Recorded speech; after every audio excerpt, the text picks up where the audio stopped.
আমি ইন্ডিয়ার হাওড়া থেকে ভাস্কর বক্সী। আমি আমার মূল ঘটনায় আসি। তখন আমি হোটেল ম্যানেজমেন্টে পড়তে গিয়েছিলাম দুর্গাপুরে। কিছুদিন হোস্টেলে থেকে তারপর আমার এক বন্ধুর কথায় একটা বাড়ি পেয়ে যায় আসানসোলে। বলে রাখি, দুর্গাপুর থেকে ট্রেনে আসানসোল দূরত্ব 2 ঘন্টার। আমি রোজ এভাবে যাতায়াত করতাম।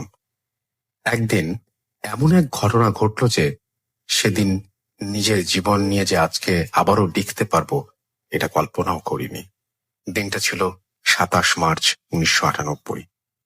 সেদিন আমি এক্সট্রা নোট নেয়ার জন্য অনেকটা রাত করে ফেলি। সাধারণত আমার ক্লাস 5টায় শেষ হবার পরে রানিং ট্রেন ধরে 8টার ভেতরে আমি আসানসোল পৌঁছে যাই, কিন্তু সেদিন আমার নোট আর কিছু কাজ থাকার দরুন আমার স্টেশনে পৌঁছাতে রাত 11:30 বেজে যায়। আকাশে ঘন কালো মেঘ, মাঝে মাঝে বিদ্যুতের ঝলক, হয়তো বৃষ্টি নামবে আর কিছুক্ষণের মধ্যে। স্টেশনের বাইরে দোকানে কিছু খাবার খেয়ে ঢুকে পড়লাম স্টেশনে। একটা এক্সপ্রেস ট্রেন আছে 12টা 20 নাগাদ, আমার সেটা ধরতে হবে। আসানসোলে পৌঁছাতে হবে। ঘড়িতে তখন রাত 12টা 10। আর কিছুক্ষণ অপেক্ষা। প্রসঙ্গত এই ট্রেনের নাম আমি উল্লেখ করলাম না।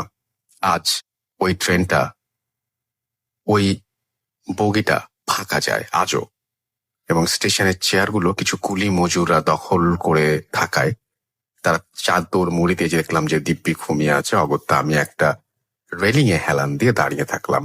হঠাৎ প্রচন্ড বৃষ্টি শুরু হলো, তার সাথে বিদ্যুতের চমক আর কান ফাটানো শব্দ রাতের অন্ধকারকে আরো ভয়ঙ্কর করে তুলল। আমি ছুটে গিয়ে একটা শেডের নিচে দাঁড়িয়ে গেলাম। ট্রেন এলো নির্ধারিত সময়। আমি ছুটে গিয়ে আমার সোজাসুজি একটা বগিতে উঠে পড়লাম। বগিতে উঠে দেখলাম একদম ফাঁকা। পুরো বগিটা ঘুরে দেখলাম কেউ নেই। ততক্ষণে ট্রেন আস্তে আস্তে স্টেশন ছাড়ছে। আমি অত কিছু না ভেবে দরজা বন্ধ করে একটা সিটে গিয়ে বসলাম। মনে মনে ভাবলাম, যাক, ফাঁকা আছে, ঠিক আছে, মাত্র তো 2 ঘন্টা। ব্যাগ থেকে একটা কপি বের করে চোখ বুলাচ্ছিলাম। বাইরে অসম্ভব বৃষ্টি আর বিদ্যুতের চমক। মাঝে মাঝে জানালার কাঁচ দিয়ে দেখছি ট্রেন যেন অসম্ভব গতিতে ছুটে চলেছে, যেন এই দুর্যোগের রাত তাড়া করছে ট্রেনের পেছন পেছন। আমি আবার মন দিলাম খাতার পাতায়। প্রায় 1 ঘন্টার কাছাকাছি হবে। হঠাৎ একটা দরজা, সেটার বাইরে ধাক্কানোর শব্দ কানে এলো। ট্রেন তো ছুটছে, কোথাও তো থামার কথা নয়। থামবে আসানসোলে, তাহলে কে? হয়তো বাইরে ঝড় বৃষ্টি বাড়ি খেয়েছে এই ভেবে আবার মন দিলাম খাতাতে। এবার আরো প্রচন্ড জোরে ধাক্কানোর শব্দ কানে এলো। একটা একটা ভয় চেপে বসলো এবার আমার মনে। কে দরজায়? ভাবলাম, এ রাস্তায় চোর ডাকাতের উপদ্রব আছে। যদি তারা হয় তাহলে তো আমার কাছে কিছু পাবে না টাকা ছাড়া। তাও মাত্র কটা টাকা পেয়ে যদি মারধর করে, বেশি টাকা না থাকার কারণে। ভাবলাম, যা হয় হয়ে যাক, দরজা খুলবো না। কিন্তু আবারও প্রচন্ড বাড়ি মারার শব্দ ভেসে এলো। এক বৃদ্ধা মহিলার কণ্ঠ হিন্দিতে বলে উঠল, কেউ আছো? দরজা খোলো, দরজা খোলো। এভাবে আমি আর বসে থাকতে পারলাম না। উঠে গিয়ে দরজা খুলতে এক বৃদ্ধা মহিলা হুমড়ি খেয়ে ভেতরে এসে পড়ল। কোন রকমে উঠে আমার দিকে চেয়ে বলল, বুদ্ধি শুদ্ধি নেই নাকি? এত দেরি করে দরজা খুলে আমি তো পড়ে যেতাম। আমার মাথা গরম হয়ে উঠল বৃদ্ধাটির কথা শুনে। আমি বললাম, এই চলন্ত ট্রেনে কে উঠতে বলেছিল আপনাকে? বৃদ্ধাটি দাঁত খিঁচিয়ে আমায় বলল, একটুখানি ছেলে আমায় জ্ঞান দিচ্ছে। এই বলে বগি অন্ধকারে মিলিয়ে গেল। বৃদ্ধাটির পরনে একটা অপরিষ্কার শাড়ি আর গায়ে একটা অপরিষ্কার কালো চাদর। আমি দরজা বন্ধ করে এসে বসলাম আমার সিটে। ভাবছিলাম, খামোখা উপকার করতে গিয়ে কতগুলো কথা শুনতে হলো। যাই হোক, আবার আমি খাতাতে মন দিলাম। কিছুক্ষণ পর খাতার পাতা থেকে চোখ তুলতে দেখি আমার সোজাসুজি বৃদ্ধা মহিলাটি বসে হাসছে। আমার বুকের ভেতরে ছ্যাঁত করে উঠল। জিজ্ঞাসা করে উঠল, কোথা থেকে ট্রেনে উঠেছি, কোথায় নামবো। এতদূর সব ঠিক ছিল। এবার সে প্রশ্ন করলো আমি খাতাতে কি পড়ছি। আচ্ছা, আমি ওনাকে কি জবাব দেব? আমার কিছু বলার আগেই উনি আমার খাতাতে লাইন বাই লাইন বলে চলল ঝড়ের গতিতে, তাও আবার একেবারে ইংরেজিতে। আমার মনে হলো আমার বুকের স্পন্দন, হৃদস্পন্দন কানে এলো। আমি কি বলবো বুঝতে পারছিলাম না। এবার উনি আমাকে বলল, একটা গল্প শুনবি, বলে নিজে শুরু করে দিল। এমন এক ঝড়ে জল রাতে এক চলন্ত ট্রেনে এক বুড়িয়া উঠে পড়ে। দরজা ধরে থমকে উঠেছিল কেউ, খোলেনি। সেদিন দরজা না খোলায় কিছু দূর গিয়ে বুড়ি ট্রেন লাইনে পড়ে যায়। তার দুহাত কেটে যায়। কিছুক্ষণ পরে মরে যায় ট্রেন লাইনের মাঝেই। কথা না শেষ করতেই কোথা থেকে এক দমকা হাওয়া এসে খুলে দিল বৃদ্ধাটির গায়ের চাদর।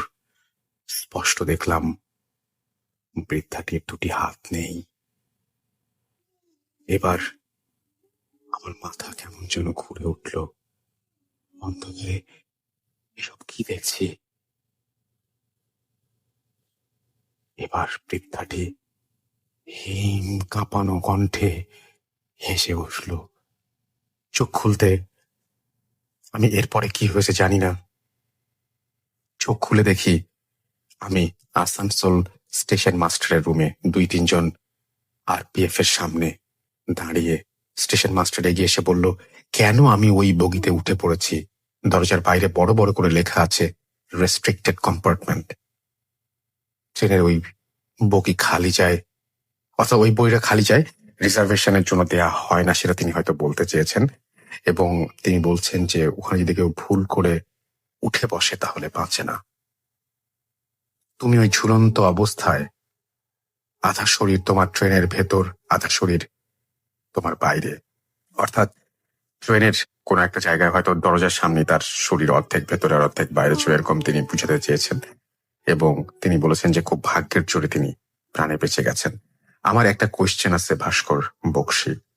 সেই কোয়েশ্চেনটা হচ্ছে, ঘটনাটা খুবই ইন্টারেস্টিং এবং আমার কাছে খুবই ভালো লেগেছে। আমার কোয়েশ্চেনটা হচ্ছে যে এখানে লেখা আছে এই ট্রেনে এই বগি খালি যায়, রিজার্ভেশন করা হয়। আমি এই লাইনটা বুঝিনি, প্রথম কথা। দ্বিতীয় কথা যেটা, সেটা হচ্ছে এই বগিটা যদি খালি যায় তাহলে এই বগিটা কেন রাখা হয়েছে?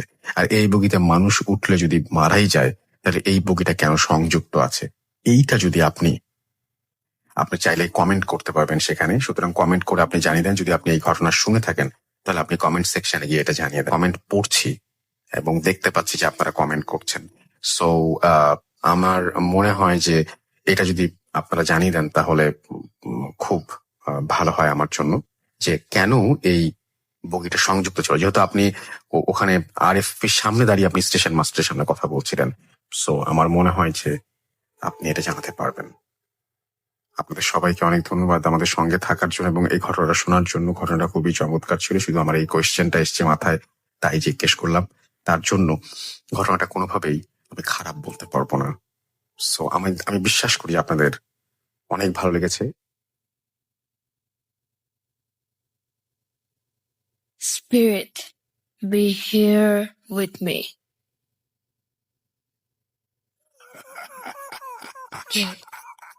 Get to me. Good.com. The fear returns with Russell.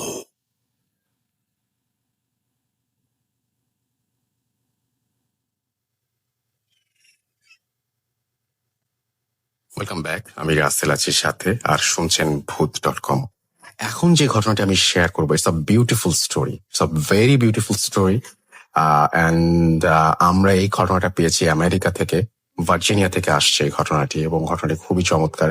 এই ঘটনাটি আমি ভিজুয়ালাইজ করতে পেরেছিলাম এবং খুব ছোট্ট একটা ঘটনা, কিন্তু যেভাবে উনি এক্সপ্লেন করেছেন সেটা খুবই চমৎকার। Stay tune.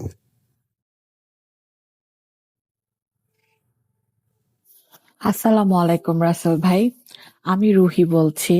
আমি বর্তমানে আমেরিকার ভার্জিনিয়াতে থাকি। আমি জানি আপনি ভালো আছেন এবং আপনি সবসময় ভালোর দলে থাকেন, সো আমি জিজ্ঞেস করবো না আপনি কেমন আছেন। শুরুতেই আমি আমার সালাম, দোয়া, ভালোবাসা সবাইকে দিয়ে নিলাম এবং সাথে ক্ষমাও চেয়ে নিলাম, কারণ I am not a story teller. আমি জানি না কিভাবে গুছিয়ে বলতে কতটুকু পারবো কি পারবো না। যদি ভালো লাগে অবশ্যই প্লে করবেন আর আমাকে জানাবেন প্লিজ। তো let's go to the story that, I mean, not the story, the incident that happened with me. তো আজকে থেকে 5.5 বছর আগে আমি আমেরিকায় আসি, তখন আমার বয়স 21 প্লাস।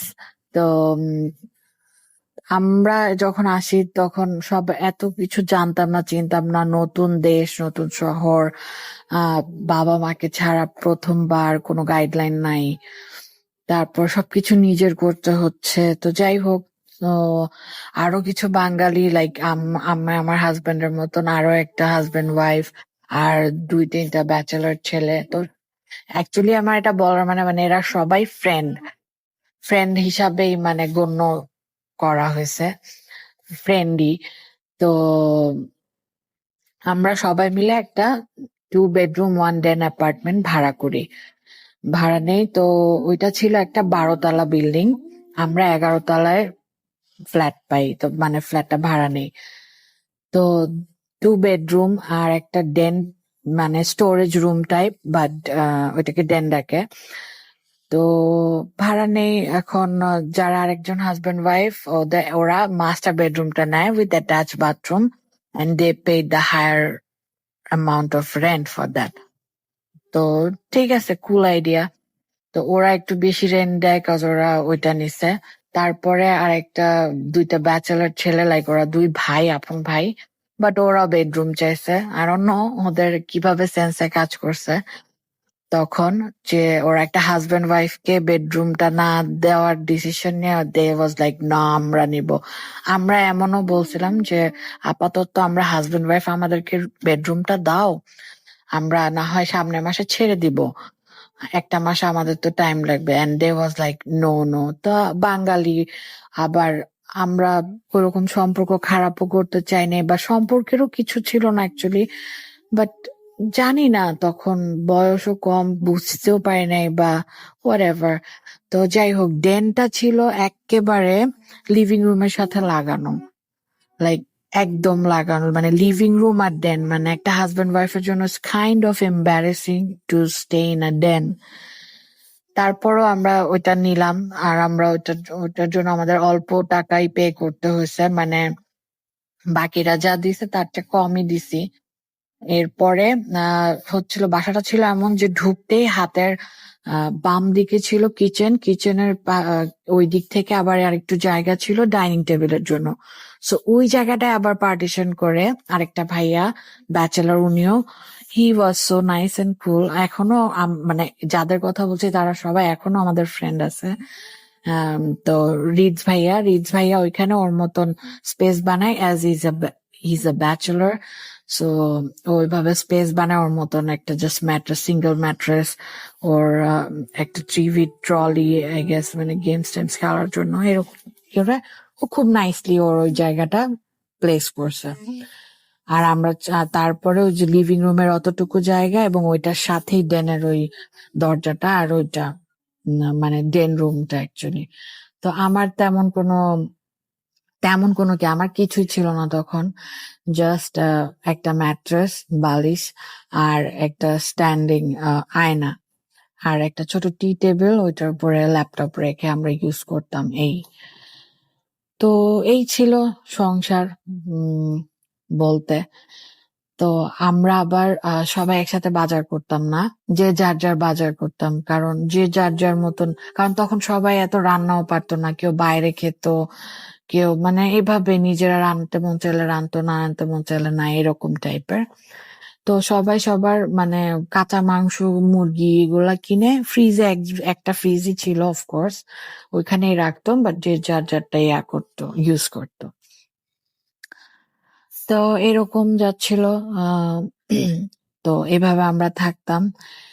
সো এক আহ, এ- এর মধ্যে বলে রাখা ভালো, রিডস মানে আমি জব পাই, তো আমার হাজবেন্ডের কোনো জব না, ও শুধু ক্লাস করে করে। আমি 5 ঘন্টার জব পাই, বাট এভরিডে মানে সপ্তাহে 6 দিন 5 ঘন্টা করতাম, বাট আমার যেতে আসতে 4 ঘন্টা টাইম লাগতো, কারণ আমার তখন গাড়িটার কিছুই ছিল না। সো বাসে ট্রেনে করে ঘুরে ঘুরে 2 ঘন্টা যেতে 2 ঘন্টা আসতে লাগতো। তো আমি বাসা থেকে 3টা বাজে বের হতাম। তো 3টা বাজার আগে মোটামুটি বাসা থেকে সবাই চলে যেত, বাসায় কেউই থাকতো না। আমার হাজবেন্ড ওর ক্লাসে চলে যেত, ও বাকিরা যার যার কাজে ক্লাসে চলে যেত। তো শুধু থাকতো রিডস ভাইয়া। রিডস ভাইয়া মাঝে মাঝে মানে সেও অ্যারাউন্ড 3টার দিকেই বের হইতো মোস্টলি, কারণ আমি আবার খুব ভীত প্রকৃতির একটা মানুষ, আমি একা বাসায় কোনো দিনই থাকতে পারি না। তো মোস্ট অফ দ্য টাইম যদি রিড ভাইয়া মনে করেন 2টায় বা 2:30টায়ও বের হয়, he use to knock me and say that আমি চলে যাচ্ছি, তুমি তোমাকে বলে গেলাম তুমি একা বাসায়, এরপরে আমি একটু বের হয়ে যাচ্ছি। আর রিজ ভাইয়ার গাড়ি ছিল, তো দেখা যেত রিজ ভাই যদি 2:30 3টার দিকে বের হতো, দেন ও আমাকে বলতো তোমাকে আমি মেট্রো পর্যন্ত ড্রপ করে দেবো, তারপরে তুমি চলে যেও। কারণ আমার বাসা থেকে মেট্রো হেঁটে যেতে 15 to 20 মিনিটস লাগতো, বাট বাসে 3 মিনিটের মতো লাগতো, 3 থেকে 4 মিনিট, কিন্তু প্রায় $2, $1.97 করে নিত। তো তখন ওই টাকাটাও আমার জন্য অনেক বেশি ছিল। তো মোস্ট অফ দ্য টাইম আমি অনেক আগে আগে বের হইতাম, যাতে আমার ওই $2 খরচ না হয়। হেঁটে হেঁটে আমি স্টেশন পর্যন্ত যেতাম। তো তো এই কারণে যখন ধর ঠান্ডা কম বা স্নো হয় নাই বেশি, এরকম হলে তখন হেঁটে হেঁটে যেতাম, বাই করতাম। তো আর মোস্ট অফ দ্য টাইমই যে রিজ ভাইয়া আমাকে নামাতো, বলতো আমি তোমাকে ড্রপ করে চলে যাবো, বিকজ 3 মিনিটের রাস্তা। তো আর না নামাতে পারলেও যদি আগে চলে যেত আমাকে বলে যেত। তো ওই দিন এমন একটা নর্মাল দিনের মতোই আমি বাসায় ছিলাম। আমি রুমের মধ্যে, আমি 12টার দিকে সম্ভবত ওয়াশরুম ইউজ করে এসে রুমের মধ্যে ঢুকছি, আর বের হইনি রুম থেকে, যে একেবারে রেডি হয়ে একবারে বের হয়ে যাব, কাজে চলে যাব। তো আমি আমার বাসায় বাংলাদেশে কথা বলতেছিলাম, বাংলাদেশে তখন 1টা 2টা প্রায় এরকম বাজে। তো এর কথা বলতে বলতে আমি রেডি হচ্ছি, রেডি হলাম, জ্যাকেট ট্যাকেট পরলাম, সে হেভি জ্যাকেট, অনেক কিছু মানে পুরা হেভি। আমি জ্যাকেট ট্যাকেট পরে রেডি, জাস্ট আমি বের হব, জুতাটা পরবো আর পুরা বা মানে অ্যাপার্টমেন্টটা থেকে বের হয়ে যাব। এমন মুহূর্তে in the mean time while stalking আমার বাসায় আব্বু আম্মুর সাথে যখন আমি কথা বলতেছি, একটা ফ্ল্যাটে যদি মানুষের প্রেজেন্স থাকে, আপনি কিন্তু বুঝতে পারবেন যে হ্যাঁ আছে, বাসায় কেউ না কেউ আছে, there is somebody or someone or whatever. তো আমার মাথায় এটাই ছিল যে রিজ ভাইয়া বাসায় আছে। তো আমি আমি মানে আওয়াজ মানে কথা বলছি বলছি, মাঝখানে আমি বুঝতে পারছি যে কেউ টয়লেটে গেল আসলো, কেউ কফি বানাচ্ছে, বা মানে there is somebody outside of my room, like in a living area, যেখানে মানে দেয়ার ইজ মুভমেন্ট হ্যাপেনিং। আর ওইটা আমার কাছে কোনো আজব লাগে না, বিকজ আমার মাইন্ডে ছিল রিজ ভাইয়া বাসায় আছে। তারপর আমি রেডি হয়ে আমি আমি বলতেছি কি প্রায় 3টা বাজে, রিজ ভাইয়া বললো না আজকে নামাবে কিনা, থাক গা, আমিও কিছু জিজ্ঞেস করবো না, আমি আমার মতো বের হয়ে যাব। তো আমি এটা মানে মনে মনে ভাবতে ভাবতে আমার ফোনটা হঠাৎ ব্ল্যাঙ্ক আউট হয়ে গেল, লাইন টাইন কেটে গেল, কোনো ইন্টারনেট লাইন নাই, কিচ্ছু নাই, মানে কিচ্ছুই নাই, কিচ্ছু করা যাচ্ছে না, আমার ফোন হ্যাংড, এমন অবস্থা, বন্ধ হচ্ছে না। মানে দেখতেছি যে লাইট জ্বলতেছে, 2:55 বাজতেছে, দেখতেছি সবই। তারপরে আমি বললাম যে হয়তো ফোনে কোনো প্রবলেম হয়েছে, ওকে আমি বের হয়ে যাই, তাহলে নাইলে বাসটা পাবো, আজকে আবার একটু ঠান্ডা বেশি। তো বাসে করে যাব, হাঁটতেও ইচ্ছা করতেছে না, আর মোর ওভার লেট হয়ে গেছে, কারণ 15-20 মিনিট যদি আমি হাঁটি তাহলে আমি আবার ওইদিকে ট্রেন মিস করে ফেলবো। তো আমার ট্রেন থাকতো 3টা 10-এর দিকে, আর ইটস অলরেডি 2:55। তো আমি ভাবলাম যে না ঠিক আছে, আমি আজকে তাইলে বাস দিয়ে চলে যাব। তো রাসেল ভাই, আমি যেই দরজাটা খুলছি, সাথে সাথে পুরা flat just like pin drop silent হয়ে গেছে। কিচ্ছু নাই, মানে আমি সাথে সাথে ফ্রিজ হয়ে গেছি। এন্ড আমি পুরা বুঝতেছি যে এই বাসাটার মধ্যে কেউ নাই, এন্ড অ্যাকচুয়ালি বাসাটার মধ্যে কেউ নাই। বাট আমি কিন্তু এতক্ষণ একটা মানুষের মুভমেন্ট, পুরা প্রেজেন্স বুঝতে পারছি যে someone is using the washroom, someone is turning on the light of kitchen, someone is making some coffee or something, এরকম মানে হাঁটাহাঁটি। আর ফ্লোরটা ছিল কার্পেট ফ্লোর, সো হাঁটাহাঁটিতে যে একটা ঘষার মতন একটা শব্দ, আমি ওই ঘষার মতন শব্দটাও পেয়েছি। But all of a sudden, in a second, everything is just vanished, gone. Seriously, I was in super shock. আল্লাহর রহমতে আমার হাতে আমার ফোন, আমার ইয়ারফোন আর আমার ব্যাগটা ছিল, কজ আমি অলরেডি জ্যাকেট ট্যাকেট পরে অনেক হেভি। এন্ড দেন আমি সাথে সাথে ফ্রিজ হয়ে গেছি, আমার পা থেকে মাথা পর্যন্ত রক্তের ঢেউ খেলে গেল। আমি ফ্রিজ হয়ে গেলাম এন্ড আমি ঘামা শুরু করলাম। আমি কখনো এত ঘামি নাই, আমি ইউজুয়ালিও এত ঘামি না, যতই গরম থাকুক। The sweat doesn't happen to me, like মানে ঘামটা আমার খুব কম হয়। আমি ঘামতেছি, মানে মনে হচ্ছে কি আমার মাথার উপরে কেউ শাওয়ার অন করে দিয়েছে, বৃষ্টির মতন আমার মাথার দুই সাইড দিয়ে, মানে পুরা মাথা ভিজে ঘেমে অস্থির, পানি টয়ে পড়তেছে, এরকম অবস্থা। সো এমন অবস্থায় আমি ফ্রিজড, আমি নড়তে চড়তে পারতেছি না। তারপরে আমি একদম আমার কানের কাছ থেকে একটা গরম নিঃশ্বাসের ভাব ফিল করলাম। এটা ফিল করার সাথে আমি একটা ঢোক গিললাম। আমি বললাম মনে মনে, ইয়া আল্লাহ। এরপরে আমি মিথ্যা কথা বলবো না, আমার মুখ দিয়ে কোনো সূরা আসতেছে না, কিচ্ছু আসছে না, আমি আল্লাহ পর্যন্ত বলতে পারতেছি না। জাস্ট ওই একবার আমি বলছি ইয়া আল্লাহ। তারপরে আমার পায়ের কাছেই আমার বুটস গুলা ছিল, তো আমার বুটসটা তো আমার পরতে হবে, না পরে তো আমি বের হতে পারতেছি না। তো আমি আমার নিজেকে কাম করার চেষ্টা করতেছিলাম, করতে করতে অ্যাজ ইন আমি যে প্রেজেন্সটা ছিল ওইটাকে আমি পাত্তা দিতেছি না, এরকম আমি একটা মানে ভাব আমার। তারপরে আমি বুটটা নিলাম, নিয়ে আমি ওখানে আমাদের দরজার কাছে থেকে, মেইন ডোরের কাছেই একটা লাভ সিট সোফা টাইপ ছিল ব্ল্যাক কালারের, তো আমি ওইটাতে বসলাম। বসে কারণ আমার বুটস গুলা তো আমার টাইট করে পরতে হবে, কজ নাইলে আমি যাব কি করে। আর এমন না যে আমি জাস্ট অ্যাপার্টমেন্ট থেকে বের হলেই হয়ে গেল, আমার প্রায় 10 to 15 seconds লাগবে টু রিচ দ্য এলিভেটর। তো আমি লিফট পর্যন্ত যেতে আমার 15 seconds ওয়াক করতে হবে। ইট ওয়াজ দ্যাট লং করিডোর। তো আমি চিন্তা করলাম যে পাগলামি না করে নিজেকে যতটুকু ঠান্ডা রাখা যায়, তো আমি বসে আমি বুটস গুলা পরলাম। আমি যখন বসলাম আমি ক্লিয়ারলি দেখতে এবং আর চোখে দেখলাম এবং আমি ফিল করতে পারলাম যে someone just sat beside me, কেউ একজন বসলো, এবং ওটা লেদারের সোফা ছিল। সো লেদার সোফা প্রেসার পড়লে ওখানে একটা ভাঁজ পড়বে, and I could clearly see that. আমি দেখলাম ওইটা, দেখার পরও আমি নর্মালি একটু নিজেই, মানে আমার কোনো কথা কোনো কিছু মুখ দিয়ে বের হচ্ছে না, না আমি কিছু বলতে করতে পারছি। আমি কোন রকম আমার বুটস গুলা পরলাম, পরে আমি উঠে দাঁড়ালাম। দাঁড়িয়েও আমি 5 সেকেন্ডের মতন দাঁড়িয়েছিলাম। তো 6-7 কদম পরেই মেইন ডোরটা। এখন আমি চিন্তা করতেছিলাম যে আমি যদি গিয়ে লকটা ঘুরাই আর যদি না খুলে, দেন আমার রিয়াকশনটা কি হবে। কারণ এতক্ষণ আমি নিজেকে বুঝ দিচ্ছিলাম যে আমি জুতাটা পরে আমি বের হয়ে যাব। তো যখন আমি দরজার কাছে যাচ্ছি ততই আরো ফিলিংস হচ্ছে যে দরজাটা খুলবে না। তো আমি দরজাটায় হাত রেখে বিসমিল্লাহ বলে ঘুরালাম, আল্লাহর অশেষ রহমতে দরজাটা খুলে গেল।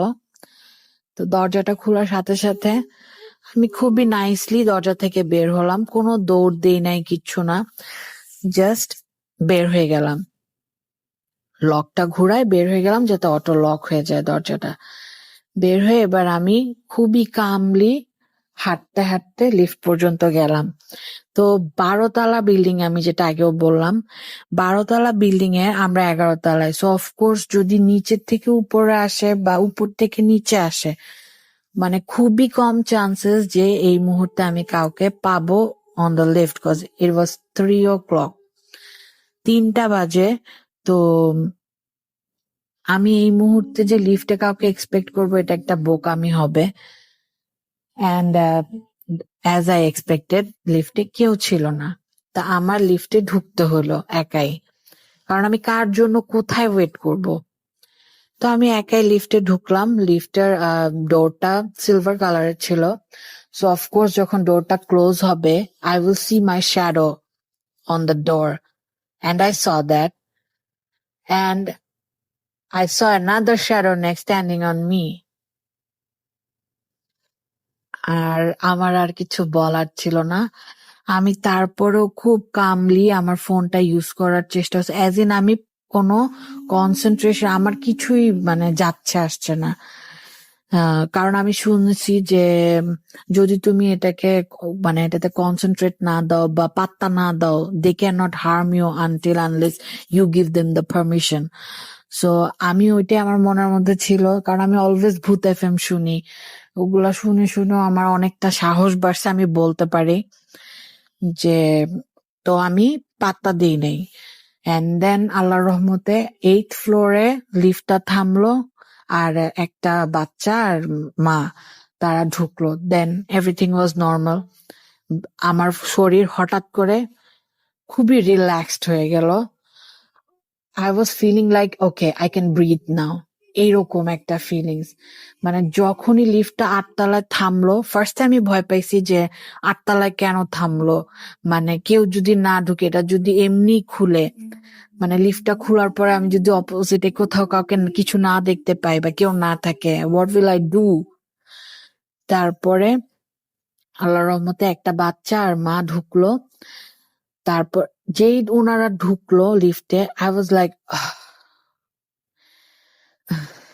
এরকম 2টা নিঃশ্বাস, like okay, I can breathe now, I am alive, আমি বেঁচে আছি, আমি মরে যাই নাই, এরকম একটা ফিলিং।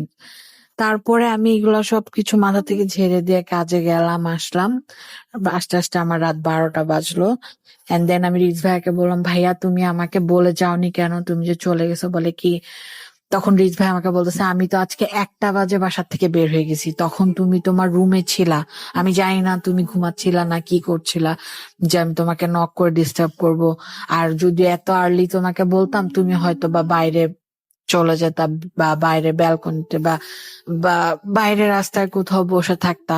এই জন্য ভাবলাম যে বলার দরকার নাই, তুমি যখন বের হবা তখন তো দেখবাই যে কেউ নাই, এই জন্য আমি তোমাকে বলি নাই, আমি চলে গেছি, আর আমি একটু তাড়াহুড়ায় ছিলাম। তারপরে আমি সবাইকে আমার এই ঘটনাটা বললাম যে আচ্ছা আমার সাথে এরকম এরকম হয়েছে।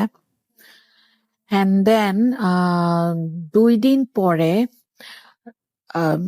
আমাদের বাসায় পুলিশ আসে একটা ছেলের ছবি দেখায়, বলে একে চিনো কিনা, কিনা। তো আমরা বললাম যে না, আমরা তো এই বাসায় উঠছি 1-1.5 সপ্তাহ হয়েছে, এর বেশি হয় নাই, তো আমরা জানি না, আমরা নতুন লিজ হোল্ডার্স, হ্যান ত্যান। বলে কি, পরে আমরা জিজ্ঞেস করলাম যে কেন, কি হয়েছে, কি বলতেছে যে এই মানে এই ছেলেটা এই বিল্ডিং এর এই ব্যালকনি থেকে লাস্ট মান্থে সুসাইড করছে, 11 তলা থেকে লাফ দিয়ে মানে সুসাইড করছে। এটা শোনার পরে তো আমি like, I was like, oh my God, I can not stay in this house no more. তারপরে আমি আমার husband as soon as possible আমরা ছেড়ে দিই বাসাটা, 1 মাসের মধ্যেই, প্রায় 1-2 মাসের মধ্যেই ছেড়ে দিই। আরো অনেক রিজনস ছিল যদিও, বাট মেন্টালি ওখানে ভালো ছিলাম না আমরা। We suffered a lot over there. তারপরে আরো অনেক ধরনের মানে কথাবার্তাও মানে শুনতে হয়েছে আমার, যেগুলো আমি কখনো এক্সপেক্টও করি না actually. Like I don't know ওইটা কতটুকু সত্যি বা এটার সাথে রিলেটেড। লাইক আরেকজন যে হাজবেন্ড ওয়াইফ ওরা ছিল, ওরা বলতো যে ওদের কাঁচা গরুর মাংস, মুরগির মাংস নাই, গায়েব হয়ে গেছে। মানে এই ধরনের টিপিক্যাল কথাবার্তা। তারপর আই ডোন্ট নো ওইটা এটার সাথে রিলেটেড কিনা বা কিছু। তারপরে বাট একটা জিনিস, আরেক দিন এরকম হয়েছে যে আমরা যে যার যার রুমে আছি, কেউ কিচেনে নাই, and we all hard that someone or something, I don't know, আমাদের একটা কিচেনে একটা মগ রাখা ছিল, সিঙ্কের উপর থেকে মগটা কেউ ড্র্যাগ করে নিচে ফেলছে। একদম যে ড্র্যাগ করলে একটা গর আওয়াজ হয়, ওরকম, মানে একটা কাচের মগ যদি একটা টাইলস এর উপর থেকে টেনে ফেলানো হয়, ঠিক ওই সাউন্ডটা হয়ে মগটা নিচে পড়ে মাঝখানে, তাও এমন না যে কর্নারে পড়ে ভাঙছে বা কিছু, সিঙ্কটা এত দূরে, আর মগটা আমরা যখন যাই দেখি মাঝখানে ভেঙে পড়ে আছে। তো এটা ছিল, এটা এটাও মানে এটা আমাদের সবার প্রেজেন্সে হয়েছে। তো আফটার দ্যাট আমরা ওই বিল্ডিং এরই 10 তলায় চলে যাই। 10 তলায় আমাদের আরো কিছু ফ্রেন্ডরা, ওরা আবার একটা অ্যাপার্টমেন্ট নেয়। তো তখন ওরা আমাদেরকে বলে যে তোমরা এটা নেই, তোমরা আসলে আমাদের সাথে জয়েন করতে পারো। তো আমরা এমনিও ডেনের মধ্যে ছিলাম, তো we wasn't liking that so much.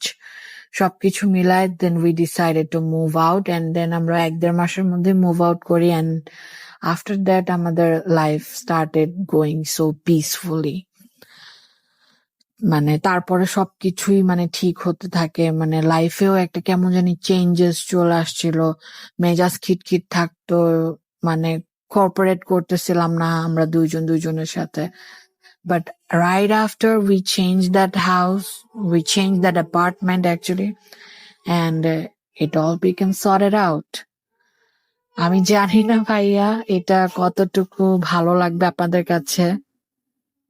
ভালো লাগলে অফকোর্স প্লে করবেন। ভূত FM ছিল, ভূত.com আছে, আমরাও আছি। আমার জন্য দোয়া করবেন, আমার হাজবেন্ডের জন্য দোয়া করবেন। আপনারা সবাই ভালো থাকবেন, সুস্থ থাকবেন। Spirit, be here with me. কে কে তুমি? Boot.com.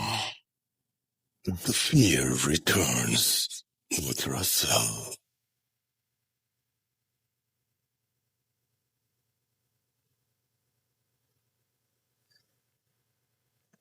Welcome back. আরো একবার আপনাদের সবাইকে স্বাগত জানাচ্ছি, আমি রাসেল। শুনছেন ভূত.com, এবং একটার পর একটা দারুণ দারুণ ঘটনা আপনাদের জন্য পড়ে শোনাচ্ছি আমি, কখনো কখনো আমাদের লিসেনাররা শোনাচ্ছেন। তো এখনো তেমনি একটি ঘটনা আমি আপনাদের সাথে শেয়ার করতে চাই, যে ঘটনাটি আমাদের ইমেল করেছেন আমাদের একজন অতিথি। তিনি অনেক কথাই লিখেছেন, সে কথাগুলো হয় বাদ দিলাম। তিনি আমার ভূত.com এর সাফল্য কামনা করেছেন, তারপরে তিনি লিখেছেন সবসময় তিনি আমাদের সাথে আছেন। যেভাবে লিখেছেন আমি সেইভাবে পড়ছি।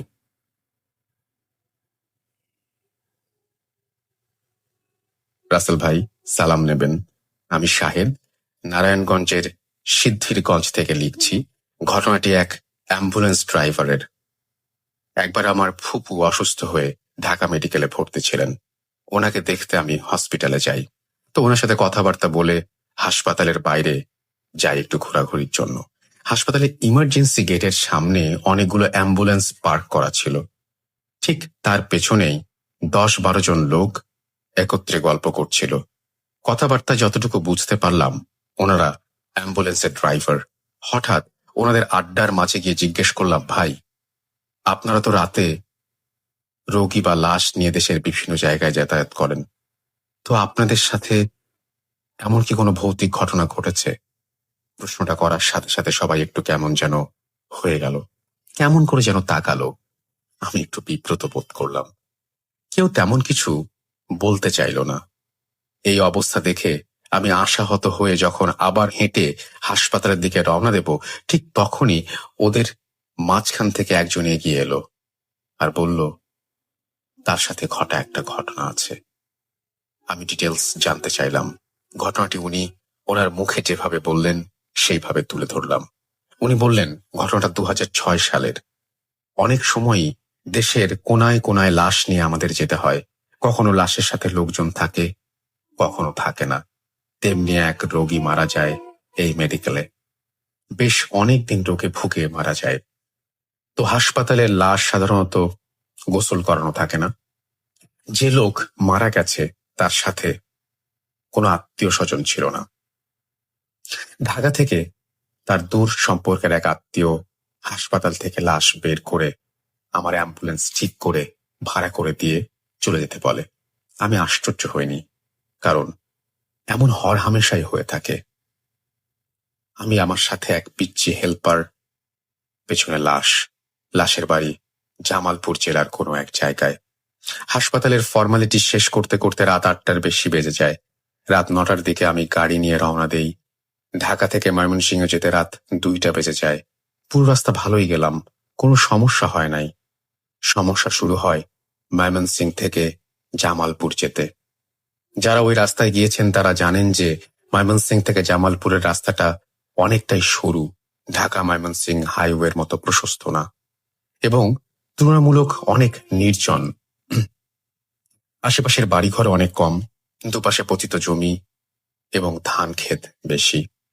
সময় রাত 2:30। আমি ময়মনসিংহ থেকে জামালপুরের দিকে 10-12 কিলোমিটার এগিয়েছি। হঠাৎ গাড়ির হেডলাইটের আলোয় দেখি বেশ দূরে এক বৃদ্ধ লোক হাতে কিছু একটা নিয়ে দাঁড়িয়ে আছে। তার চুল দাঁড়ি সব ধবধবে সাদা এবং সাদা পাঞ্জাবি পাজামা পরা। তো আমি ভাবলাম হয়তো আশেপাশে কোনো বাড়ির হবে, রাতে হয়তো টয়লেটে যাচ্ছে এমন কিছু। কিন্তু ডানে বামে তাকিয়ে কোনো বাড়ি ঘর দেখতে পেলাম না। যতদূর চোখ যায় শুধু খাল আর ধান ক্ষেত। ভাবতে ভাবতে গাড়ি তার বেশ কাছাকাছি চলে আসলো। আমি হর্ন দিচ্ছি, সাথে হেডলাইটের ডিপার দিচ্ছি, কিন্তু বৃদ্ধ সরছেন না। সে এমন ভাবে রাস্তার মাঝখানে দাঁড়িয়ে আছেন, গাড়ি তার ডান দিকে যায় তবে তিনি রাস্তার খাদে পড়বে, আবার যদি বাম দিকে যায় তাহলে ধান খেতে পড়বে। একদম মাঝে দাঁড়িয়ে আছেন বৃদ্ধ। আমি তার থেকে 100 ফিট দূরে দাঁড়িয়ে গাড়ি থামিয়ে দিলাম। দেখি তার হাতে বদনা জাতীয় কিছু একটা, আর আমার দিকে ভয়ানক দৃষ্টিতে তাকিয়ে আছে। এই দৃশ্য দেখে মনের ভেতরটা হু হু করে উঠলো। কি করা উচিত ওই সময় বুঝতে পারলাম না। আমার পিচ্চি হেল্পারটা ঘুমিয়েছিল, আমি তাকে ডেকে তুললাম। সে ঘুম থেকে উঠে চোখ কচলে সামনে তাকালো। আমি বললাম, আমি যা দেখছি তুই কি তা দেখছিস? সে বলল, জি ওস্তাদ। বুড়ো লোক এত রাতে এখানে কি করে? আমি বুঝলাম বিপদে তো পড়ে গেছি। গাড়ির হর্ন, লাইট, ডিপার কোনো কিছুই কাজ করছে না। লোকটা এক দৃষ্টিতে তাকিয়ে আছে আমার দিকে। কি ভয়ানক সে দৃষ্টি! দুর্ভাগ্য ওই সময় রাস্তায় কোনো গাড়ি ছিল না। আমি দোয়া যা জানি পড়তে শুরু করলাম। এভাবে 5-6 মিনিট হঠাৎ দেখি লোকটা রাস্তা থেকে নেমে গেল ধান ক্ষেতের দিকে। নামতে নামতে 2 সেকেন্ডের মধ্যে উধাও। গাড়ির হেডলাইট সাধারণত 180 ডিগ্রি আলো দেয়, এর মধ্যে যা কিছু হয় মোটামুটি সব দেখা যায়, কিন্তু রাস্তা থেকে নামতে নামতে লোকটা মিলিয়ে গেল। আর দেখলাম না লোকটাকে। আচ্ছা, হেডলাইট তার মানে কাজ করছিল। সামনে কোনো বড় গাছ, বাড়ি কিছু নেই। লোকটা হারিয়ে লুকাবে কোথায়? উন্মুক্ত খোলা প্রান্তর, কিন্তু আর দেখলাম না লোকটাকে। গাড়ি টান দিলাম 90-95-এ।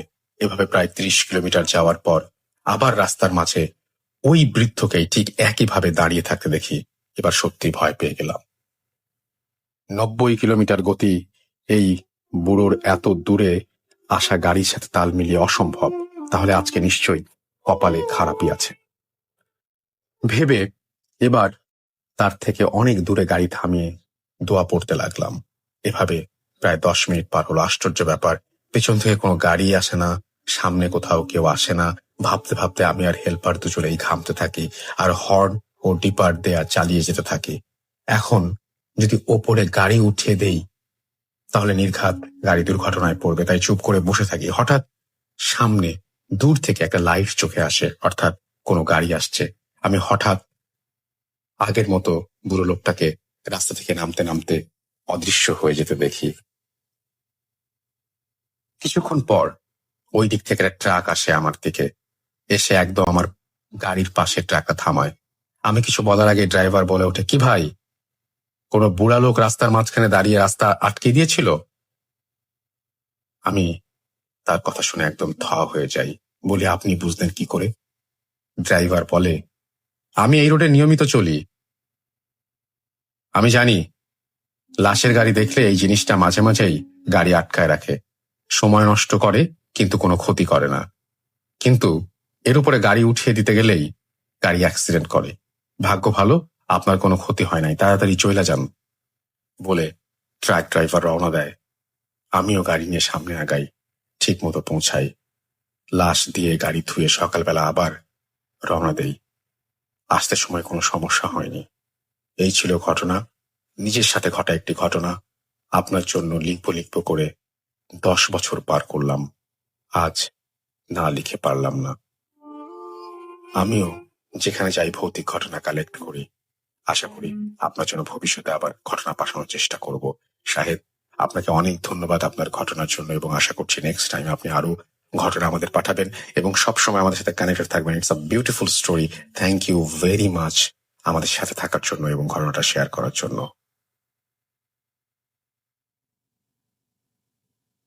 Spirit, be here with me.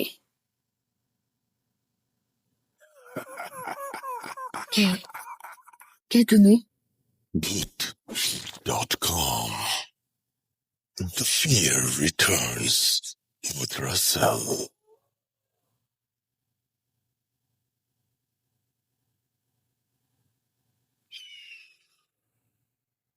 আমি এখন যেটা করব, আরো একটা ঘটনা শোনাবো, যে ঘটনাটা একটা ফাঁসি নিয়ে, এবং যে ঘটনাটি শেয়ার করেছেন সেটা হচ্ছে ইন্ডিয়ার সিমলা থেকে।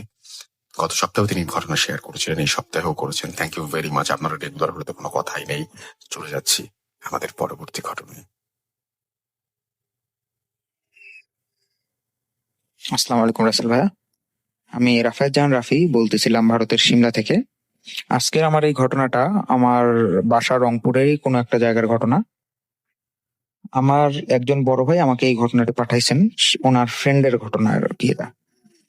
তো যেই ফ্রেন্ডের ঘটনা, ওই ফ্রেন্ডটার একজন আপুর সাথে অনেকদিন যাবত রিলেশন ছিল, প্রায় 6-7 বছরের রিলেশন ছিল।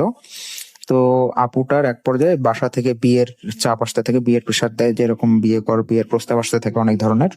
তো আপুটা ভাইটাকে বলে যে এরকম আমার তো বিয়ের প্রস্তাব আসতেছে। তো ভাইটা করে কি, তাকে অনেক ধরনের আশ্বাস দেয়, আমরা পালিয়ে বিয়ে করব, এরকম, তুমি টেনশন নিও না।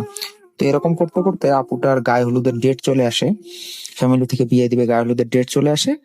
এই সময় ওই ভাইটা করে কি, নাম্বার টাম্বার বন্ধ করে রাখে, আর হচ্ছে না এই ফ্রেন্ডকে, যে ফ্রেন্ডটা ঘটনা বলছে আমাকে, এই ফ্রেন্ডকে দিয়ে ওই আপুটাকে ফোন দিয়ে বলায় যে এরকম, যে ও তোমাকে বিয়ে করবে না, ওর ফ্যামিলি তোমাকে মেনে নিবে না, তো এর কারণে এটাই বেটার হয় যে তুমি তোমার ফ্যামিলির পছন্দই বিয়ে করো, ওকে তুমি ভুলে যাও। তো আপুটা ওই সময় থ্রেট দেয় কি, যে আপনি আপনার ফ্রেন্ডকে বলবেন যে ও কোনোদিনও ভালো থাকতে পারবে না, আমাকে এইভাবে ধোকা দিছে, আমি ওকে কোনোদিনও ভালো থাকতে দিব না, আমাকে ও চিট করছে, ওর সারাটা জীবন আমি নষ্ট করে দিব, আমি ওকে মানে তিলে তিলে শেষ করে দিব, ওকে আপনি এটা বলে দিবেন। তো এই ভাইটা বলে দেয়, তো উনি করে কি লাইটলি নেয় বিষয়টা। তো আপুটা যেদিন ওনার গায়ে হলুদ, 9টার দিকে গায়ে হলুদ ছিল ওনার, উনি করে কি সন্ধ্যা 8টার দিকে ওনার বাসার পিছনে একটা ডোবা ছিল, সেই ডোবাটার মধ্যে একটা বড়ই গাছ ছিল, বড়ই গাছের মধ্যে উনি গলায় দড়ি দেয়।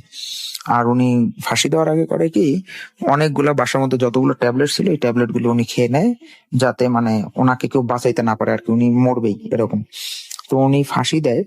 তো যথারীতি গায়ে হলুদের সময় বাসা সবাই আসে, ওনাকে খুঁজতে থাকে। তো রুমের মধ্যে ওনাকে পায় না, যে দেখে রুমের মধ্যে নাই, আশেপাশে খোঁজাখুঁজি করে ফ্রেন্ডদেরকে কল দেয়, তো পায় না কোথাও। তো প্রোগ্রামটা নষ্ট হয়। তো পরের দিন সকালবেলা একজন মুরব্বী ফজর নামাজ পড়ে আসতেছে, আসার সময় দেখে এরকম তার লাশটা এরকম ঝুলে আছে, বড়ই গাছের মধ্যে এরকম লাশটা ঝুলে আছে। আর তার লাশটা মানে খুবই ভয়ানক একটা রূপ ধারণ করছিল, তার চোখ দুইটা পুরা বের হয়ে আসতেছিল, তারপরে তার জিহ্বাটা অনেক দূর বড় হয়ে আসছে, পুরা বডিটা নীল বর্ণ ধারণ করছে, মানে একদম কালো টাইপের নীল, একদম ডিপ নীল বর্ণ ধারণ করছে। আর তার লাশটা যারাই দেখছে তারাই ভয় পেয়েছে, এতটা পরিমাণ ভয়ঙ্কর একটা মানে রূপ ধারণ করছিল, পুরা বডিটা ছিল নীল। আপুটা ছিল অনেক ফর্সা, অনেক সুন্দর দেখতে ছিল, কিন্তু যখন সে মারা গেছে তার বডিটা পুরা বীভৎস একটা আকার ধারণ করছে, জিহ্বা বড়। তো এরকম, তো তার বাবা তার জানাজার জন্য মসজিদে বলে, তো মসজিদের ইমাম মুয়াজ্জিন কেউই রাজি হয় না, যে না, সুইসাইড করার লাশ আমরা হচ্ছে জানাজা পড়াবো না, তো এমনিও জাহান্নামে যাবে, আমাদের ইসলাম ধর্মে তো সুইসাইডটা পুরোপুরি হারাম একটা কাজ, তো আমরা এর জানাজা পড়াইতে পারবো না। তো আবার এর মা বাবা সবাইকে গোসল দেওয়ানোর জন্য এলাকার আশেপাশের মহিলাদেরকে বলতে থাকে যে এরকম গোসল দেবে। কেউ আর লাশের কাছে আসতে চায় না, মানে খুবই ভয় পায়, ভয়ানক একটা আকৃতির করে না, সবাই ভয় পায়। তো এক পর্যায়ে হয় কি, তার লাশ এইভাবেই মানে নান ধান করায় নেই, জানাজাও করা নেই, ওইভাবেই কাফনের কাপড় কিনে তার আত্মীয় স্বজনরা মিলে গিয়ে কবরস্থানে গিয়ে কবর দেয়। তো তারপরে 2-3 দিন খুবই মানে থমথমে একটা পরিবেশ থাকে ওই এলাকায়। তো তৃতীয় দিন থেকে হয় কি, ওই এলাকার যে রোড লাইট ছিল, ডোবাটার পাশেই যে রোড লাইট, ওটা আসলে গলির একটা রাস্তা, পাড়ার গলি, ছোট গলির রাস্তা, সে রোড লাইটটা কেটে যায়। তো দেখা যায় বিকালে সন্ধ্যা হওয়ার আগে আগে জ্বালায় দেয় রোড লাইট গুলা। যেই সন্ধ্যা হয় 1 ঘন্টার মতো থাকে, তারপর রোড লাইটটা কেটে দেয়। তারপর এরা ইলেকট্রিসিটি বোর্ডকে জানায় যে এরকম রাস্তার রোড লাইটটা কেটে যাচ্ছে, রোড লাইটটা ফিউজ হয়ে যাচ্ছে, রোড লাইট থাকতেছে না। তো ইলেকট্রিসিটি বোর্ডের লোক আসে, আবার চেঞ্জ করে দেয়। তো এরকম অনেকবার মানে 6-7 বারের মতো চেঞ্জ হওয়ার পরেও দেখে যে হচ্ছে না, লাইটটা সর্বোচ্চ 1 ঘন্টার মতো চলতেছে, কোনো যান্ত্রিক ত্রুটিও নেই, কিছুই নেই। তারপরেও 1 ঘন্টার মতো চলতেছে, তারপরে লাইটটা কেটে যাচ্ছে। তো এক পর্যায়ে ওরা করে কি, পুরো লাইটের সেটটাই চেঞ্জ করে দেয়। তারপরেও যে দেখে যে সর্বোচ্চ 1 ঘন্টা হয়তো জ্বালাই দিল, 1 ঘন্টার মতো জ্বলবে, তারপর কেটে যায়। তো তারপর থেকে আর ওই রাস্তায় রোড লাইট জ্বালায় না, ওই একটা রোড লাইট আর জ্বলে না, যেই রোড লাইটটা পুরো হচ্ছে আপনার ডোবাটাকে কভার করতো। তো যার কারণে ওই জায়গাটা পুরো অন্ধকারই থেকে যাইতো। তো ওই রাস্তায় হয়তো কি কেউ সন্ধ্যার পরে আর যাতায়াত করতো না, নর্মালি ভয় পাইতো সবাই। তো একদিন আমাদের এই মানে এলাকার বড় ভাইটার ফ্রেন্ড, উনি আসতেছিল ওই ওই রাস্তাটা দিয়ে। তো তখন দেখে কি উনি যে ওইখানে মানে কান্নার আওয়াজ আসতেছে, গুনগুন করে কান্নার আওয়াজ আসতেছে। তো উনি মানে খুবই ভয় পায়। তো তারপরে এই ঘটনাটা শেয়ার করে সবাইকে। তারপর আবার মানে কিছুদিন পরে আবার আরেকজন যাচ্ছিল ওই রাস্তাটা দিয়ে সন্ধ্যার পরে, দেখে হাসির আওয়াজ আসতেছে। আবার মাঝে মাঝে কেউ হয়তো যাচ্ছে রিক্সা দিয়ে, দেখতেছে হচ্ছে আপনার মানে ঝুলে আছে, বডিটা ঝুলে আছে, পা গুলা নড়তেছে, এইরকম। যে দেখতেছে হঠাৎ করে চোখ গেছে ওইদিকে, দেখতেছে গাছের মধ্যে বডিটা ঝুলে আছে, ফাঁসির মানে ওইভাবে গলায় দড়িতে অবস্থায় বডিটা ঝুলে আছে, পা নড়তেছে। তো এইরকম মানে এই প্রবলেমটা অনেকেই দেখে, এলাকার অনেক মানুষ এটা ফেস করে, যে হ্যাঁ দেখতেছে যে এরকম কান্নার আওয়াজ আসতেছে, বডি ঝুলে আছে, এগুলো দেখে। তো আপুটা যেই বাসাটায় থাকতো, যেই রুমটা ওনার থাকতো, ওনার বাবা মা দেখতো কি প্রত্যেক দিন ওনার হচ্ছে রাতের বেলা সবাই ঘুমানোর পরে ওই আপুটার রুম থেকে গুনগুন গুনগুন করে কান্নার আওয়াজ আসতেছে, কখনো হাসির আওয়াজ আসতেছে। তো কখনো বা হয়তো বা এরা খাইতে বসছে সবাই, দেখতেছে ওই আপুটার রুমের মধ্যে কেউ একজন মানে হাঁটাহাঁটি করতেছে, এরকম। আবার দেখা গেলো এরা ঘুমাইছে, আর রাতের বেলা ধাপ ধাপ ধাপ ধাপ করে দরজা নক করতেছে জোরে জোরে। তো দরজা নক করতেছে, দরজা খুলে দেখে কেউ নেই। আবার দেখে রাতের বেলা দরজা নক, আবার দেখে দরজা খুলে কেউ নেই। তো আবার মাঝে মাঝে এমন হয়তো দেখতো বাথরুমের মধ্যে পানি পড়তেছে। তো এই প্রবলেম গুলো হইতে থাকে। তো এক পর্যায়ে করে কি, হুজুরকে ডাকে এরা, হুজুরকে ডাকার পরে হুজুর আসে, আসার পরে বলে সব ঘটনা যে এরকম এরকম হুজুরে এই ঘটনা ঘটছে। তো হুজুর এসে পর কি বলে যে আসলে আমি তো এখানে ইয়া করতে পারবো, আমি শুধু রুমটাই বন্ধ করে দিতে পারবো, এর বেশি আর এখানে ইয়া করা তো সম্ভব না। তো রুমটা বন্ধ করে দেয়। রুম বন্ধ করে দেওয়ার পরেও দেখে কি ওনাদের জানলার বাইরে থেকে, যেখানে ডোবা, যেখানে আত্মহত্যা করছিল আপুটা, ওখান থেকে কান্নার আওয়াজ আসতেছে, কখনো হাসির আওয়াজ আসতেছে, কখনো হচ্ছে আপনার হাঁটাহাঁটির আওয়াজ আসতেছে, কখনো মানে জানলা খুলে যাচ্ছে, জানলা লাগানোর পরেও অনেক সময় দেখা যায় জানলা খুলে যাচ্ছে। আবার রাতের বেলা দেখা যায় জানলার মধ্যে শব্দ করতেছে টক টক করে, আবার হচ্ছে দরজার মধ্যে শব্দ করতেছে টক টক করে। তো এক পর্যায়ে এরা বিষয়গুলো মানিয়ে নেয় আর কি, মেয়ের বাবা মা, তো ওরা আর কি এই বিষয়গুলো মানিয়ে নেয়। কিন্তু আশেপাশে যে ভাড়াটিগুলো থাকে, এরাও আর কি এই প্রবলেম গুলো ফেস করে, ইচ্ছা করে মানে তাদেরকে আর কি একটা ডিস্টার্ব করার জন্য আর কি এই প্রবলেম গুলো করা হচ্ছে। তো ওরাও ফেস করে, যেরকম দেখতেছে কান্নার আওয়াজ আসতেছে। তো এলাকার মধ্যে ওই ওই জায়গায় আশেপাশে আর ভাড়াটি থাকতে চাইতো না, ভয় পাইতো ওরা। দেখা গেলো জানলা খুলছে, জানলা দিয়ে দেখতেছে যে মেয়েটার বডিটা ঝুলতেছে ওইভাবে, হয়তো বা কেউ যাচ্ছে দেখতেছে এরকম বডিটা ঝুলতেছে। তো যাই হোক, তো ওই যে আপুটার ভাইয়াটার সাথে রিলেশন ছিল, যে ভাইয়াটার সাথে, ওই ভাইয়াটা স্বপ্নের মধ্যে দেখতো প্রত্যেকদিন যে তাকে ওই হুমকিটা দিচ্ছে যে হচ্ছে আমি তোকে ভালো থাকতে দেবো না, আমি মারা গেছি তোকেও আমি মারবো, তোকে আমি ভালো থাকতে দেবো না, তুই শেষ হয়ে যাবি, এইরকম হুমকি দিচ্ছে। তারপর উনি শুয়ে আছে, হঠাৎ করে ওনার মনে হচ্ছে কি ওনার একদম কপাল চোখ বরাবর পা ঝুলতেছে। মানে কি একটা ভয়ঙ্কর ফিলিংস, মানে মনে হচ্ছে ওনার এই ফ্যানের মধ্যে কেউ একজন ফাঁসি দিছে, গলায় দড়ি দিছে, আর তার পাটা তার চোখ বরাবর ঝুলতেছে। আর পা গুলা নড়ার কারণে যে বাতাসটা আছে, সেই বাতাসটা সে মানে তার নাক বরাবর বাতাসটা পাচ্ছে সে, যে পা গুলো ধীরে ধীরে নড়তেছে। তো চোখ খুলে দেখে কেউ নাই। আবার সে হয়তো কাত হয়ে শুয়ে আছে, দেখতেছে চুল টুল মানে মানে চোখ বন্ধ অবস্থায়, মানে তার এমন মনে হচ্ছে যে আপুটা চুল টুল মানে খোলা অবস্থায় তার দিকে তাকায় আছে, চোখ বড় বড় করে, চোখ মানে বড় বড় দৃষ্টিতে তার দিকে তাকায় আছে। তারপরে সে চোখ খুলে খুলে দেখে কেউ নাই। আবার সে মেসে থাকতো, তো মেসের পাশের রুমের ওদেরকে ডেকে আনতো যে এরকম এরকম সমস্যা হচ্ছে। পরে ওরা আসতো, আসে দেখতো নর্মালি কিছু নাই। তো সে এক পর্যায়ে করে কি পাশের রুমের একজনকে তার রুমে শিফট করে নেয়। তো তার রুমে শিফট করার পরেও দেখা যেত কি এরকম দেখতেছে যে এরকম তার মানে এরকম একটা ফিলিংস হচ্ছে যে উপরে ফ্যানের উপর থেকে যে তার পাটা একদম বরাবর তার নাক বরাবর ঝুলতেছে, তার পায়ে দিয়ে ব্লাড পড়তেছে, এরকম একটা তার ফিলিংস হচ্ছে যে পায়ে দিয়ে ব্লাড অথবা লিকুইড পানি জাতীয় কিছু একটা পড়ছে। তো সে সাথে সাথে চিল্লাই টিল্লাই উঠতো, উঠিয়া দেখতো যে না উপরে আসলে ফ্যানের ওখানে কিছুই নাই। কিন্তু সে যখন আয়নার সামনে যায় দেখে যে হ্যাঁ তার একদম কপালের মধ্যে 2-3 ফোঁটা ব্লাড। আসলে কই থেকে আসলো কি সে আসলে মানে বুঝতে পারে না।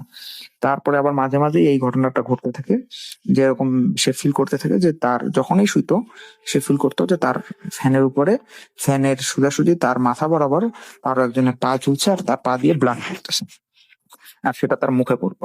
তো এক পর্যায়ে সে তার ফ্রেন্ডকে দেখায়, ফ্রেন্ডকে ডেকে বলে এই যে দেখ ব্লাডটা আসলো কই থেকে, এরকম এরকম। তো আসলে প্রবলেমটা বাড়তে থাকে ধীরে ধীরে।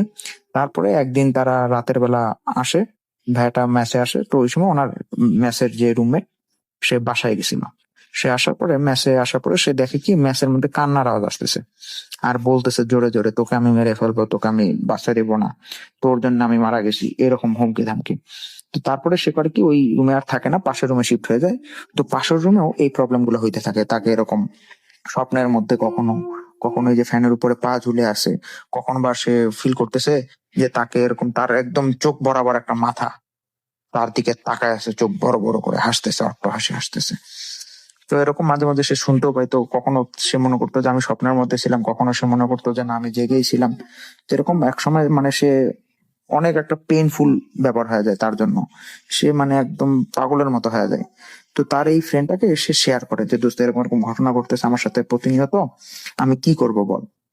তো তারা একজন হুজুরের কাছে যায়, সেই হুজুরটা তারা যাওয়ার সাথেই বলে তুই বাইরে থাক, তুই আমার ভিতরে আসবি না, তুই পাপী, তোর জন্য মারা গেছে মানুষ, এরকম বলে যে তোরা এখান থেকে চলে যা। এরকম 2-3 জনের কাছে যায় তারা, কেউই মানে দেখলেই যাদের আধ্যাত্মিক জ্ঞান আছে বা অনেকে বলার পরে বলে যে না আমি এই বিষয়ে কিছু করতে পারবো না। তো শেষে চতুর্থ নম্বর একজন হুজুরের কাছে যায়, সেই হুজুরটা এনাকে যাওয়ার পরে বলে তুই বাইরেই থাক, আমি আসতেছি ওখানে। তারা বাইরে আসে, বাইরে আসার পরে বলে যে তুই যে কাজটা করছিস সেটা তো তুই ঠিক করিস নি। তো আসলে ইনি তো কিছুই বলে নাই, ইনি কিছু শেয়ারও করে নাই। তারপর ওই হুজুরটাই বলতেছিলেন, তারপর বলতেছে হুজুর আমি তো আসলে কিছু করি না, আমি তো আর জানতাম না যে সে এরকম সুইসাইড করবে, তো আমি কি করব এখন। বলতেছে যে এটা তো কোনো জিন না যে আমি তাকে বোতলে ভর্তি করে তোর মানে বোতল দিব, বা এটা কোনো ইয়া না যে আমি তাকে হলো বন্ধ করব। সে একজন মারা গেছে, মারা গেছে তোর জন্য, তার মৃত্যুর জন্য তুই দায়ী। এখন তুই আল্লাহর কাছে ক্ষমা চা যে আল্লাহ যেন তোকে মাফ করে দেয়, তার মৃত্যুর জন্য তুই দায়ী। তুই একটা কাজ আমি করতে পারি তোর জন্য, আমি তোকে একটা তাবিজ দিব, তোর মানে গা বন্ধ করে দিতে পারবো, আমি এর চেয়ে বেশি আমি কিছুই করতে পারবো না। এখন আল্লাহ তোর জন্য এটাই যদি শাস্তি লিখে রেখে থাকে তাহলে এটাই হবে, কিন্তু তুই আল্লাহর কাছে মাপ চাইতে থাক যে আল্লাহ আমি ভুল করছি, আমাকে তুমি ক্ষমা করো। তো ওনাকে গা বন্ধ করার যে তাবিজটা দেয় উনি সবসময় এই তাবিজটা পড়ে থাকে। তারপর থেকে আর ওনার রুমের মধ্যে ওনার এই যে স্বপ্নের যে প্রবলেম গুলো হচ্ছিল এই প্রবলেম গুলো হয় না। তো তারপরে একদিন উনি করতো কি সবসময় হচ্ছে গোসল করার সময় তাবিজটা খুলে রাখতো, খুলে রেখে গোসল করতো, করে আবার পড়তো। তো একদিন উনি করে কি গোসলে যাওয়ার আগে রুমেই তাবিজটা খুলে রাখে, খুলে রেখে গোসল দেয়, গোসল দেওয়ার পরে সে আর তাবিজটা পায় না, তার আর মনেও থাকে না। সে করে কি দুপুরবেলা ঘুম দেয়, তো ঘুমানোর পরে দেখে আবার সেই রকম মানে প্রবলেম আসে, মানে পাশ থেকে কান্নার আওয়াজ আসতেছে। তো এই দিন তার রুমমেট যে ছিল সেও শুনতে পারে যে কান্নার আওয়াজ আসতেছে। তো আবার সে ওই দিনও দেখে যে তার এরকম কপাল বরাবর মানে পা ঝুলতেছে, এরকম সে ফিল করে, আর দেখে তার মানে কপালের মধ্যে মুখের মধ্যে ব্লাড পড়তেছে। সে দেখা গেল ঘুমাইছে, তো প্রথম দিন উনি অত বেশি মার্ক করে না কারণ রুমমেট আছে, উনি বেশি ভয় পায় না। তো উনি পরের দিন রাতে ঘুমাইছে, রাতে ঘুমানোর পরে উনি একদম ফিল করতেছে মানে একদম নাক বরাবর পাটা ঝুলতেছে, ধীরে ধীরে পাটা ঝুলতেছে, আর পায়ের যে বাতাসটা এটা তার নাকের মধ্যে পড়তেছে, আর তার পা থেকে টুপ টুপ করে রক্ত পড়তেছে, ব্লাড পড়তেছে। সে আবার চিল্লায় টিল্লায় উঠে ওনার রুমমেটকে ডাকে, রুমমেটকে দেখায় যে দোস্ত এই দেখ আমার মুখে ব্লাড পড়ছে আজকে। পরে রুমমেট জিজ্ঞেস করলো তোর তাবিজ কোথায়, বললো এরকম এরকম প্রবলেম হয়েছে, তাবিজটা তো পাচ্ছি না। তো আবার সে শোয়, আবার শুয়ে দেখে কি তার ওখান থেকে মানে মুখ বরাবর সে চিত হয়েছিল, দেখে মুখ বরাবর একটা মাথা, তার চুলগুলা তার কানে এসে পড়তেছে, মুখে এসে পড়তেছে, একদম মুখ বরাবর। তারপর সে চোখ খুলে দেখে কিছু নাই। তো সে তার এই ফ্রেন্ডটাকে শেয়ার করে যে দোস্ত আমার তো ওই হুজুরটার কাছে আবার যাওয়া লাগবে, আমার তো তাবিজটা আমি হারাই ফেলছি। পরে এই ফ্রেন্ডটা বলে যে তুই এক কাজ কর, তুই হুজুরটাকে ফোন দে, ফোন দিয়ে কথা বল হুজুরের সাথে, কি বলে এখন তো যাওয়ার দরকার নেই। পরে হুজুরটাকে ফোন দেয়, ফোন দেওয়ার পরে সে এরকম তার ফ্রেন্ডকে ফোন দিয়ে বলে যে দোস্ত এরকম হুজুর তো বললো যে রাতের বেলা এমন সময় আমাকে যাওয়া লাগবে যখন আশেপাশে কোনো মানুষ থাকবে না, আমি গিয়ে ওই যেই গাছের মধ্যে ওই আত্মহত্যা করছে আপুটা, ওই গাছের মধ্যে যেই ডালটায় আত্মহত্যা করছে, যেই ডালের মধ্যে দড়ি লাগাইছিল, ওই ডালের মধ্যেই আমার হচ্ছে তাবিজটা আমি পাবো। তো আমি কি করবো? ওরা বলতেছে দোস্ত এটা তো রিক্স হয়ে যাইতেছে, তুই রাতের বেলা একাই যাবি, তুই আজকে যাইস না, কালকে আমি আর তুই একসাথে যাবো। তো বলার পরও এই ভাইটা আর কি বলে আচ্ছা ঠিক আছে দেখা যাক। তো ইনি ভয় পায়, রুমের মধ্যে ভয় পাচ্ছিল, তো চিন্তা করলো যে এলাকার মধ্যে তো মানুষ থাকবে, আমি গিয়ে যাই, যে তাবিজটা নিয়ে আসি। তো উনি যায়, যার পরে দেখে আশেপাশে অনেক মানুষ আছে, আর তাবিজটা সে দেখতে পারে যে গাছের ওই ডালটার মধ্যে তাবিজটা আছে তার। আবার এই ফ্রেন্ডটাকে ফোন দিয়ে বলে যে দোস্ত আমি যে হুজুর যে বলছিল তাবিজটার কথা, তো আমি তো দেখলাম যে আমার ওই তাবিজটা আছে, কিন্তু আশেপাশে মানুষ আছে, যখন কোনো মানুষ থাকবে না আমি তখন যা তাবিজটা নিয়ে আসবো। পরে এই ফ্রেন্ডটা বললো যে আচ্ছা দোস্ত দেখ যেটা তোর ভালো হয় ওইটা তুই কর, সমস্যা নেই। তো বলছে তুই আমাকে জানিস, তাবিজটা নিয়ে আমাকে তুই জানিস, আমার টেনশন হবে। তো ভাইয়াটা সারা রাত আর কোনো কল দেয় না। তো এই ভাইয়াই কল দিতে থাকে, এনার ফ্রেন্ড অনেকবার কল দেয় ওনার নাম্বারে, তো কল দিয়ে কোনো অ্যান্সার পায় না, রিপ্লাই পায় না আর কোনো। তো এক পর্যায়ে পরের দিন সকালে এই ভাইয়াটার নাম্বার পুলিশের কল আসে, বলে যে আপনি এই নাম্বারে অনেকবার কল দিছিলেন, এইখানে আপনার ফ্রেন্ড, এইখানে এই যে একটা বডি পাওয়া গেছে, আপনার কে হয় আপনি আসেন ফাইন্ড আউট করেন। তো ইনি যায়, গিয়ে দেখে যে ওই গাছে ওই ডালটার মধ্যেই এই ভাইয়াটাও সুইসাইড করছে, আর তার বডিটা মানে একদম পুরা নীল বর্ণ ধারণ করছে, যেই রকম বর্ণ ওই আপুটার বডি ধারণ করছিল। আর তার জিহ্বাটা অনেক বড় বড় হয়ে বের হয়ে গেছে, চোখ দুইটা বের হয়ে গেছে, মানে একটা বীভৎস, মুখ ফুলে গেছে, বীভৎস একটা রূপ ধারণ করছে। তারপরে পুলিশ বলে যে তুমি এই নাম্বারে কেন ফোন দিছিলে এইরকম। ওরে এই ভাইটার এত কিছু বলে না, ইনি বলে আমার তো ফ্রেন্ড হয়, আমার মেসেই থাকে, এই কারণে ফোন দিয়ে হচ্ছে জিজ্ঞেস করছিলাম যে রাতে আসে নাই কেন। পরে পুলিশ এক পর্যায়ে পোস্টমর্টম করে যাবতীয় কাজ সেরে তারা জানতে পারে যে এটা আত্মহত্যা ছিল, সুইসাইড ছিল। তো তারপরে বডি হস্তান্তর করে। কিন্তু আসলে এইটা হচ্ছে সুইসাইড করার কোনো কারণই ছিল না, ভাইয়াটা যে সুইসাইড করবে কোনো কারণই ছিল না। জাস্ট মানে সুইসাইড করার আগেও এই ফ্রেন্ডের সাথেও কথা হয় যে তার আমি জাস্ট তাবিজটা নিতে যাচ্ছি। তো আমার মানে এইটাই ছিল ঘটনা, ওই ভাইয়াটার মুখে শোনা ঘটনা এটাই। তো এরপর থেকে ওই এলাকার মধ্যে আর এরকম কোনো প্রবলেম হয় না, যে এরকম কান্নার আওয়াজ বা হাসির আওয়াজ বা এরকম কোনো প্রবলেম আর হয় না। যেদিন থেকে এই ভাইয়াটা মারা যায় ওই দিন থেকে আর প্রবলেম হয় না। কিন্তু ওই ডোবার ওখানে যে লাইটটা ছিল সেই লাইটটা এখন পর্যন্ত জ্বলে না, ওইখানকার লাইটটা এখন পর্যন্ত বন্ধই আছে। এই ছিল ভাই আমার ঘটনা, যদি ভালো লাগে পড়ে শোনাবেন। আসসালামু আলাইকুম। Spirit, be here with me. কে কে তুমি? Book.com. The fear returns with Russell.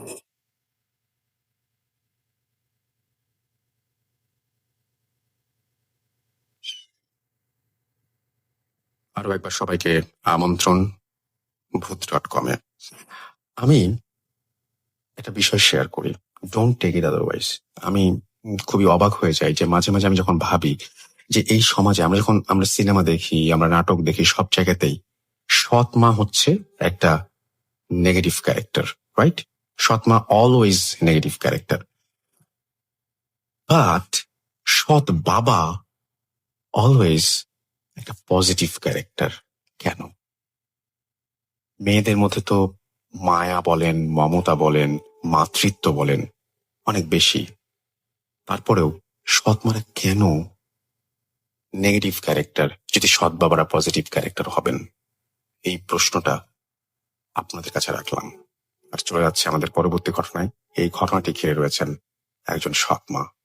আশা করছি ঘটনাটা ভালো লাগবে। বরিশাল থেকে আসা একটা ঘটনা, শুনুন তাহলে। Hello, Assalamu alaikum, Russell bhai. I hope you are so well. I am Kirun Hossain saying from Borishal. Last গত 10 বছর যাবত আমি ভূত এফএম শুনে আসতেছি। ভূত এফএম আমার একটি ফেভারিট রেডিও স্টেশনের প্রোগ্রাম। সো আমি ভূত এফএম এমন কোনো এপিসোড নেই যে শুনিনি, কখনো মিস হয় না। হয়তো লাইভ সবসময় না শুনলেও আমি ভূত এফএম রেকর্ড গুলো সব শুনি। সো বলতে পারেন যে আমার ঘুমের কিলার হিসাবেও এটা কাজ করে। সো আমি ওটা না শুনলে আমার ঘুম হয় না।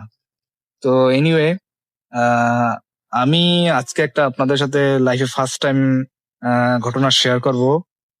তো আগে প্ল্যাটফর্মটা ছিল ভূত এফএম, তো সেটা এখন বন্ধ হয়ে যাওয়ার পর আপনার অনেক রিকোয়েস্ট আমাদের মাঝে আবার রিটার্নস ফিরে আসছেন। সো এই জন্য আমরা সো হ্যাপি। তো এখন তো নিউ প্ল্যাটফর্ম হচ্ছে ভূত.com। তো ওইখানে আমি মেল করতেছি আমার লাইফে ফার্স্ট স্টোরিটা। তো ঘটনাটার সূত্রপাত 2010। তখন আমি ক্লাস 10-এ পড়তাম। তো আমার বিদ্যালয়ের একটি ছোট ভাই ক্লাস 9-এ পড়তো। মূলত ওকে কেন্দ্র করেই ঘটনাটা ঘটে এবং সূত্রপাত। সো আমি ঘটনা ডিরেক্টলি এন্ট্রি করতেছি। তো হয় কি, একদিন আমাদের ফাইনাল এক্সাম শুরু হয় ইয়ারলি। তো আমি আর অয় পাশাপাশি একটা সিটে পরীক্ষা দিতেছি। তো ওর সাথে আমার সাথে ভালো একটা সম্পর্ক তৈরি হয়। ছেলে হিসেবে খুবই ভালো ছিল। ওর নামটা আমি রিয়েল নামটা বলতেছি, ওর নাম ছিল রাকিব। সো রাকিব খুব ভালো একটা স্টুডেন্ট ছিল, আমাদের স্কুলের ভিতরে খুব ভালো একটা স্টুডেন্ট ছিল। তো ওর সাথে আমার একটা আন্ডারস্ট্যান্ডিং খুবই ভালো একটা বিষয় ছিল। সো ও আমার সাথে ভালো ব্যবহার করতো এবং ভালোভাবে কথা বলতো। তো অনেক কোশ্চেন, অনেক সময় প্রশ্ন আসলে আমাকে বলতো, ভাইয়া আমাকে একটু বলে দেন। আমি যেটা কোশ্চেন অ্যান্সার পারতাম সেটা আপনি ওকে রিপ্লাই করতাম। যাই হোক, আমাদের ফাইনাল এক্সাম প্রায় শেষ। তো আমাদের স্কুল রুলস অনুযায়ী বন্ধ হয়ে যাবে সামনে, যেহেতু কোরবানির ঈদ। সালটা ছিল 2010, আমি আগেও বলছি। তো আমাদের স্কুলটা বন্ধ হয়ে যায়। তো আমরা যার যার বাসায় ছুটি কাটাচ্ছি। তো সামনে ঈদ, খুবই আনন্দ, খুবই উত্তেজনা আমরা দিন কাটাচ্ছি, সামনে ঈদ উপভোগ করব। এমন একদিন একটা ঘটনা বলি। তো হঠাৎ আমি বাড়িতে আমার ঈদ উপলক্ষে আমাদের ঐতিহ্যবাহী এক ধরনের পিঠা তৈরি করতেছিলাম। তো এই পিঠাটা সিরিঞ্জ দ্বারা তৈরি হয়, মানে ইনজেকশন করে যে রোগীদের, ওই সিরিঞ্জ ভালোভাবে ওইটাকে ধৌত করে, তারপর ওর ভিতর আটা ভরে তারপর পেঁচিয়ে পেঁচিয়ে জিলাপির প্যাসের মতো পিঠাটা তৈরি করা হয়। আপনি জেনে থাকবেন এটা বরিশালের একটি বিখ্যাত পিঠা।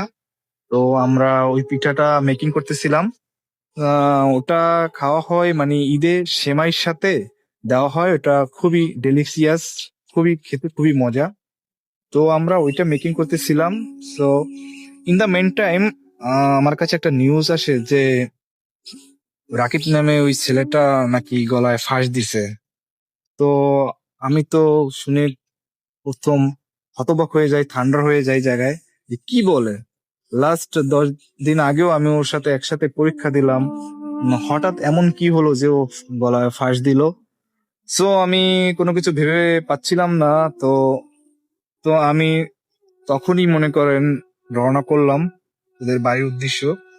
বলে রাখা ভালো, ওদের বাড়ি আমাদের বাড়ি থেকে দূরত্ব প্রায় 2 কিলোমিটার দূরে। তো যেহেতু ওই দিকে কোথাও ভ্যান বা কোনো রিক্সা জাতীয় কিছু যায় না, ইনফ্যাক্ট ওখানে রাস্তাঘাট খুবই খারাপ, কর্দামুক্ত, এখানে গাড়ি চলে না তেমন একটা। তো আমি সিদ্ধান্ত নিলাম যে আমি পায়ে হেঁটেই যাব ওকে দেখতে। তো তখন সময় 10 ঘটিকা সকাল। তো আমি উদ্দেশ্যে রওনা করলাম। তো হাঁটতেছি হাঁটতেছি এমন একটা সময় আমি যে পৌঁছে যাই। পৌঁছে গিয়ে দেখতে পেলাম যে রাস্তা থেকে ওদের, একটু বলে রাখি, ওর বাড়ির বর্ণনাটা দেই। ওদের বাড়ির দূরত্ব হচ্ছে মানে রাস্তা থেকে 200 থেকে 300 মিটার দূরে একটি জঙ্গলের ভিতর ওদের বাড়ি। বেসিক্যালি রাস্তাটার পাশে পাশে ছিল খাল, অপর সাইডে ছিল শ্মশান, এবং এরপরে ওদের বাড়ি 200 থেকে 300 মিটার দূরে, এটা জঙ্গলের ভিতরে বলা চলে, বাগান জাতীয়। যাই হোক, তো আমি যাই রাস্তা থেকেই তখন সরগোল শুনতে পাই। আদার্স গ্রামের লোকজন, কয়েকটা গ্রামের লোকজন প্রায় সবাই জড়ো হয়ে যায় তাকে দেখার জন্য। তো আমি যেতে যেতে জঙ্গলের ভিতরে ঢুকে যেতে যেতে মানুষের সমাগম শুনতে পাই। তো আমি যাই। রাসেল ভাই, আমি যাই প্রথম অ্যাট ফার্স্ট যেটা দেখতে পাই সেটা হলো, আমি দেখলাম ওর জিহ্বাটা 10 থেকে 15 সেন্টিমিটার বের হয়ে আছে, আর গলা রশি সহ ঝুলতেছে গাছের সাথে। অ্যান্ড কি বলবো, দেখে খুবই স্কেরি হয়ে যায়, খুবই ভয় পাই। আমি কি বলবো, আমি জাস্ট থান্ডার হয়ে যাই যে যে ছেলেটা 10-15 দিন আগে আমার সাথে একসাথে বসে হ্যাঁ এক্সাম দিল, আর এখন ওকে দেখতেছি ঝুলতেছে। নিজের চোখে বিশ্বাস করতে পারছিলাম না রাসেল ভাই। তো আমি কি করলাম, অ্যান্ড ওর পরনে ছিল একটা চেক লুঙ্গি এবং একটা এই লাল কালারের শার্ট ছিল পরা। তো আমি দেখতেছি ওইরকম হ্যাঙ্গিং অবস্থায়। তো আশেপাশে অনেক লোকজন, প্রায় 200 থেকে 300 লোকজন আশেপাশে জড়ো হয়ে গেছে, রাউন্ড করে দেখতেছে, কেউ ধরতেছে না। তো অলরেডি ইতিমধ্যে নাকি ফোন দেওয়া হয়েছে প্রশাসনকে, প্রশাসন এখনো সেখানে এসে পৌঁছায়নি। সো আমরা দেখতেছি কেউ হাত দিতেছি না।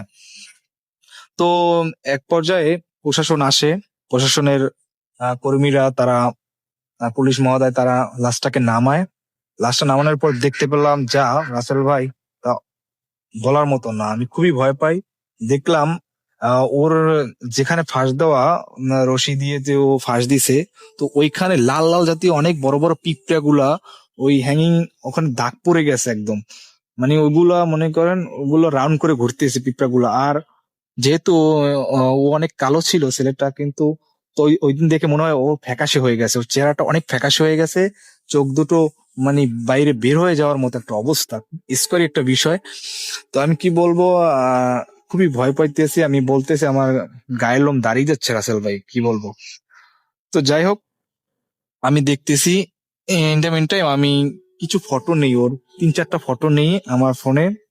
তো তখন 2010 সাল ছিল, তো তখন আমার অ্যান্ড্রয়েড ফোন হাতে আসেনি। তো আমি একটা বাটন ফোন, হ্যাঁ, ফোন দ্বারা তার কিছু পিক নেই, 3-4টা। তো যাই হোক, তখন বাড়ি থেকে বলে রাখা ভালো, ঘটনাটা এর একটা ইন্টারেস্টিং বিষয় আছে। আহ, শোনা যায় যে ওকে নাকি ওর পরিবার বলছে, এরপরে শুনলাম পুলিশে কে বর্ণনা দিছে ওর পরিবার। তো বলছে যে ওকে নাকি 3-4 দিন খুঁজে পাওয়া যাচ্ছিল না। তো তারা মনে করছিল মেবি সে তার কোনো রিলেটিভ বা ফ্রেন্ডের বাসায় গেছে। তো তারা এরপর কোনো আতঙ্কিত না হয়ে তারা সুন্দরভাবে জীবনযাপন করতেছিল। তো বড় রাখা ভালো, ওই ছেলেটা ওই ওর বাবার একমাত্র সন্তান ছিল। ওর মা মারা যায় আরো মনে করেন 5 বছর আগে, 2005 সালে। সো ওর বাবা আবার একটা বিয়ে করে, যেহেতু ঘরে সৎমা নাকি টর্চার, আমি শুনছি যেটা লাস্টে টর্চার সহ্য করতে না পারায় ছেলেটা ঘর থেকে বের হয়ে যায়। অনেক ভাবে তাকে নির্যাতন করতো, খাওয়ার খোঁটা দিত, তারপর পড়ালেখা বন্ধ করে দেওয়ার চেষ্টা করতেছে বারবার, এবং ঘর থেকে বের হয়ে যেতে বলে, এবং তাদের ফিল্ডে কাজ করতে বলে, কাজ করে জীবনযাপন করতে বলে। তো ওর বাবা ছিল একটু গরিব টাইপের, মানে ভ্যান চালিয়ে জীবিকা নির্বাহ করতো। সো যা হয় সৎমা ঘরে থাকলে যেটা হয়, নিজের ছেলের মতো কখনোই বোঝে না। তো যাই হোক রাসেল ভাই, আমি যেটা শুনতে পাই যে ওই দিন ঝগড়া হয়, রাতে প্রচুর ঝগড়া হয়। তো ঝগড়ার এক পর্যায়ে ও বাসা থেকে বের হয়ে যায়। বাসা থেকে বের হয়ে যায়, দুধ যায়, 2 দিন 3 দিন যায়, তারপর তার কোনো খোঁজ খবর নাই, সে আসে না বাড়িতে ফিরে। তো ইন দ্য মেন টাইম ওর একটা হ্যাবিট ছিল, যখন কোনো দুঃখের বিষয় বা কোনো কিছু হতো, তাইলে মনে করেন ও ডায়েরি করে লিখে রাখতো, ডায়েরি করে রেখে রাখতো ওগুলা, মনে করেন একটা ডায়েরি করে তার টেবিলের, হ্যাঁ, টেবিলের উপরে রেখে দিত। তো ওই দিনকার মতো ঘটনাটা লিখেও যায় যে কি ঘটেছিল তখন। যাই হোক, এই ঘটনা শোনার পরে আমরা খুবই মর্মাহত হই, পুলিশ প্রশাসনও খুবই খুবই দুঃখজনক, হতাশাজনক হয়। তো এরপর যেটা হয়, তো লাশটাকে নিয়ে যায় তারা পোস্টমর্টমের জন্য, ফর্মালিটিস পূরণ করার জন্য। তো এরপর যেটা শুনতে পাওয়া যায়, ওকে কিভাবে পাওয়া যায় সেটা একটু বর্ণনা দিয়ে নিই। তো ওকে পাওয়া যায় ওর বাড়ির কিছু কাজিন এবং ওর সৎ ভাই। ও, আমি আগেই বলেছি যে একটু জঙ্গল টাইপের বাড়ি, ওদের বাড়ি থেকে ওর বাগানে অনেক ধরনের গাছ ছিল, যেমন সুপারি জাতীয় গাছ, বাদাম গাছ এবং মেহগনি গাছ, জামরুল গাছ, এভাবে জাতীয় অনেক, হ্যাঁ, গাছ ছিল। সো ওই ছেলেমেয়েরা সকালবেলা সুপারি কুড়াতে যায়। তো 3-4টা ছেলে মেয়ে, ওদের বয়স হবে মিনিমাম 4, 5, 6 এরকম, পরে 3টা ছেলে। তো ওরা যায় সুপারি কুড়াতে ওই বাগানের ভিতরে। তো একটা ছেলে হঠাৎ করে তার মাথায় কি যেন উপর থেকে বাঁধতেছে। সো বাঁধতেছে বিদায় ও মনে করো উপরের দিকে তাকায়, দেখে যে একটা পা পা দিয়া মানে ওকে মানে মাথা পাশে আঘাত করতেছে। তো ওই ছেলেটা খুবই ভয় পেয়ে যায়। একবার তাকাইছে, উপরে তাকিয়ে দেখে যে ওই যে ওদের বাড়ির ওই রাখির ছেলেটা 3-4 দিন ঘরে ফিরে আসতেছে না, বাড়ি ফিরে আসতেছে না, ওই ছেলেটা ওকে ওর মাথা পাশে পা দিয়ে ধাক্কা দিতেছে।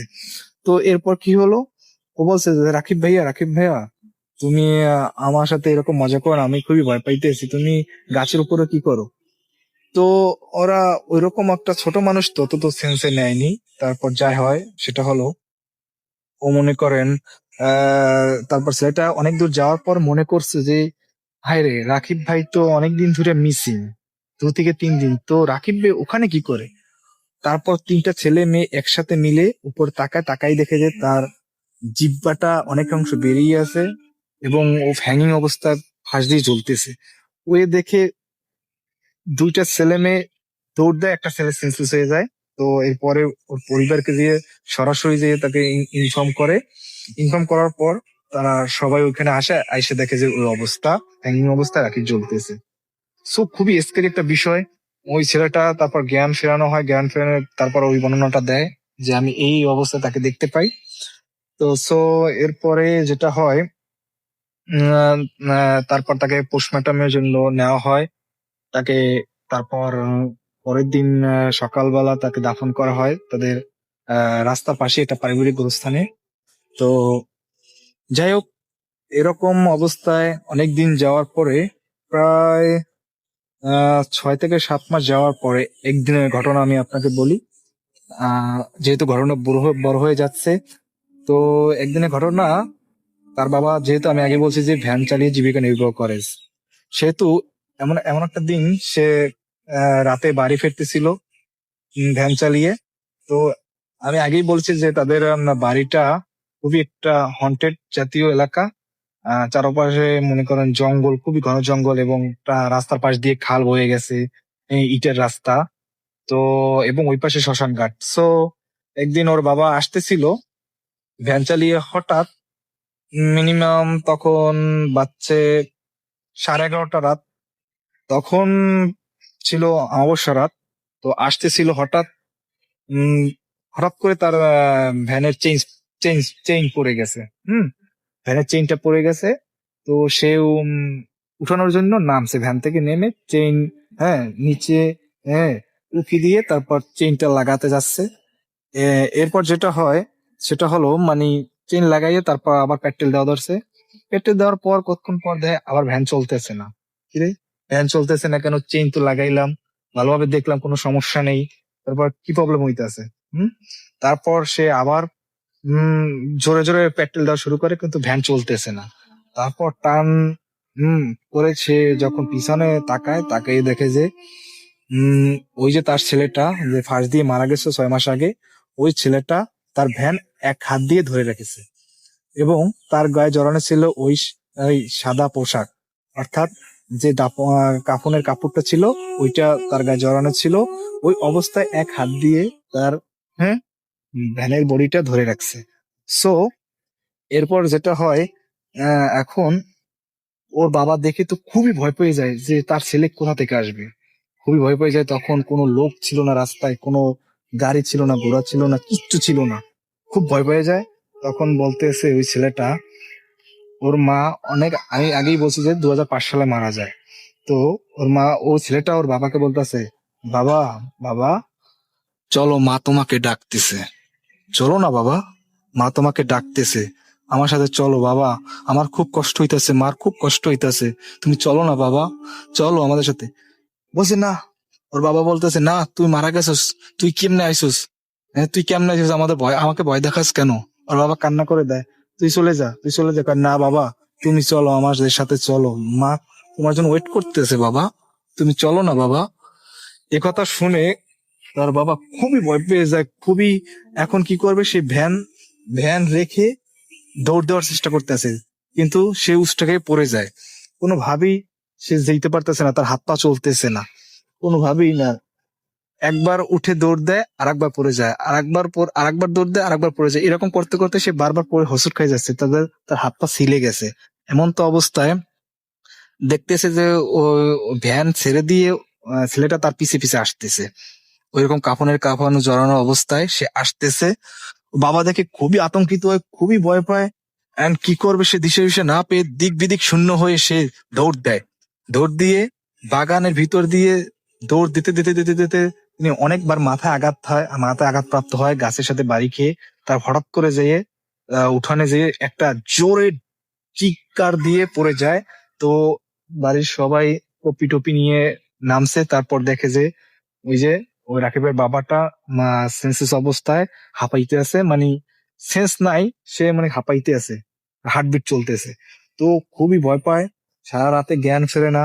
জ্ঞান না ফেরার কারণে ডক্টর আনে, সকালবেলা ডক্টর এনে বলতেছে তারও জ্ঞান ফেরে না। তারপর পরের দিন তার জ্ঞান ফেরে। তো জ্ঞান ফেরে যেটা সে বলে যে ওই যে রাতে যে ঘটনাটা ঘটছিল, তার সাথে সব ঘটনাগুলো শেয়ার করে, যে তার ছেলে দেখছে, তার ছেলে বলতেছে যে, চলো বাবা, মা তোমাকে ডাকতেছে, চলো আমাদের সাথে চলো। এই অবস্থা দেখতেছে, আমার ভ্যান টেনে ধরে রাখছে, এই কথাগুলো সবার সাথে শেয়ার করে। তো সবাই বলতেছে যে এটা কেমনে সম্ভব, ও তো মারা গেছে। কয়, আমি কিচ্ছু জানি না।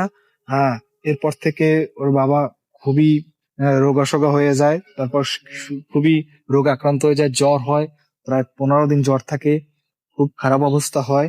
ঠিক আছে, এরপর থেকে তিনি ভ্যান চালানো বন্ধ করে দেয়, আর ভ্যান চালায় নাই। তারপর এই ভয়ে ভীতু হয় কিনা জানি না, তারপর তিনি 1 বছর পরেই মারা যায়, তার বাবা মারা যায় 1 বছর পরেই আমরা শুনতে পাই যে তার বাবা মারা যায়। তো খুবই একটা হতাশাজনক, খুবই একটা দুঃখজনক একটা ঘটনা। লাইফে ফার্স্ট টাইম আমি আপনাদের কাছে শেয়ার করছি, হয়তো বা বলায় অনেক ভুল হইতে পারে আমার, এট ফার্স্ট শেয়ার করতেছি, সো এই জন্য অনেক ভুল হইতে পারে সেন্টেন্সে, তো ক্ষমা করে দিয়েন। তো এই ছিল আমার ঘটনা। ঘটনাটা ভালো লাগলে শেয়ার করবেন। আর আমাদের দেশের যে অবস্থা খুবই খারাপ করোনা ভাইরাসের, তো সবাই আতঙ্কিত না হয়ে যার যার ঘরে থাকবেন, stay home, stay safe, stay strong. তো সবাই নিজে ঘরে থাকবেন, সচেতন হবেন, আতঙ্কিত হবেন না। আর আল্লাহর কাছে, মহান রব্বুল আলামিনের কাছে দোয়া করবেন যেন আমাদের এই মহামারী থেকে, হ্যাঁ, যেন হেফাজত করে এবং পৃথিবী থেকে করোনা ভাইরাস যেন দূর করে নেয়। তো রাসেল ভাই, এই ছিল আমার ঘটনা। ভালো লাগলে শেয়ার করবেন, আর যদি ঘটনাটা আপনি শেয়ার করেন তো আমাকে মেইল করে জানাবেন, তো আমি ঘটনাটা তখন লাইভে শুনবো। সো ভালো থাকবেন রাসেল ভাই, আপনার দীর্ঘায়ু কামনা করি। আপনি এত সুন্দর একটা প্রোগ্রাম, হ্যাঁ, আবার চালু করছেন বলে। তো আমি আরো থ্যাঙ্কস দিতে চাই আমার প্রিয় ফারনান ভাই এবং আফসান ভাই এন্ড বাবু ভাই, চারজনকে আমি আমার পক্ষ থেকে থ্যাঙ্কস দিতে চাই। সো গুড স্টোরি টেইলার, হ্যাঁ, ইন বাংলাদেশ। তো তারা খুবই ভালো গল্প বলেন বা ঘটনা নিয়ে আসেন, আমি খুবই তাদের জন্য গর্বিত, খুবই গর্বিত তাদের জন্য। তো ভালো থাকবেন, এই ছিল আমার ঘটনা। ঘটনাটা ভালো লাগলে শেয়ার করবেন। আসসালামু আলাইকুম। Book.com. The fear returns with Russell.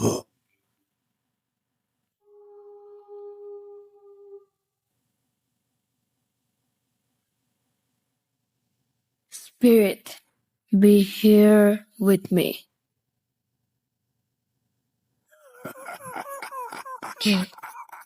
কে তুমি? Book.com. The fear returns with Russell.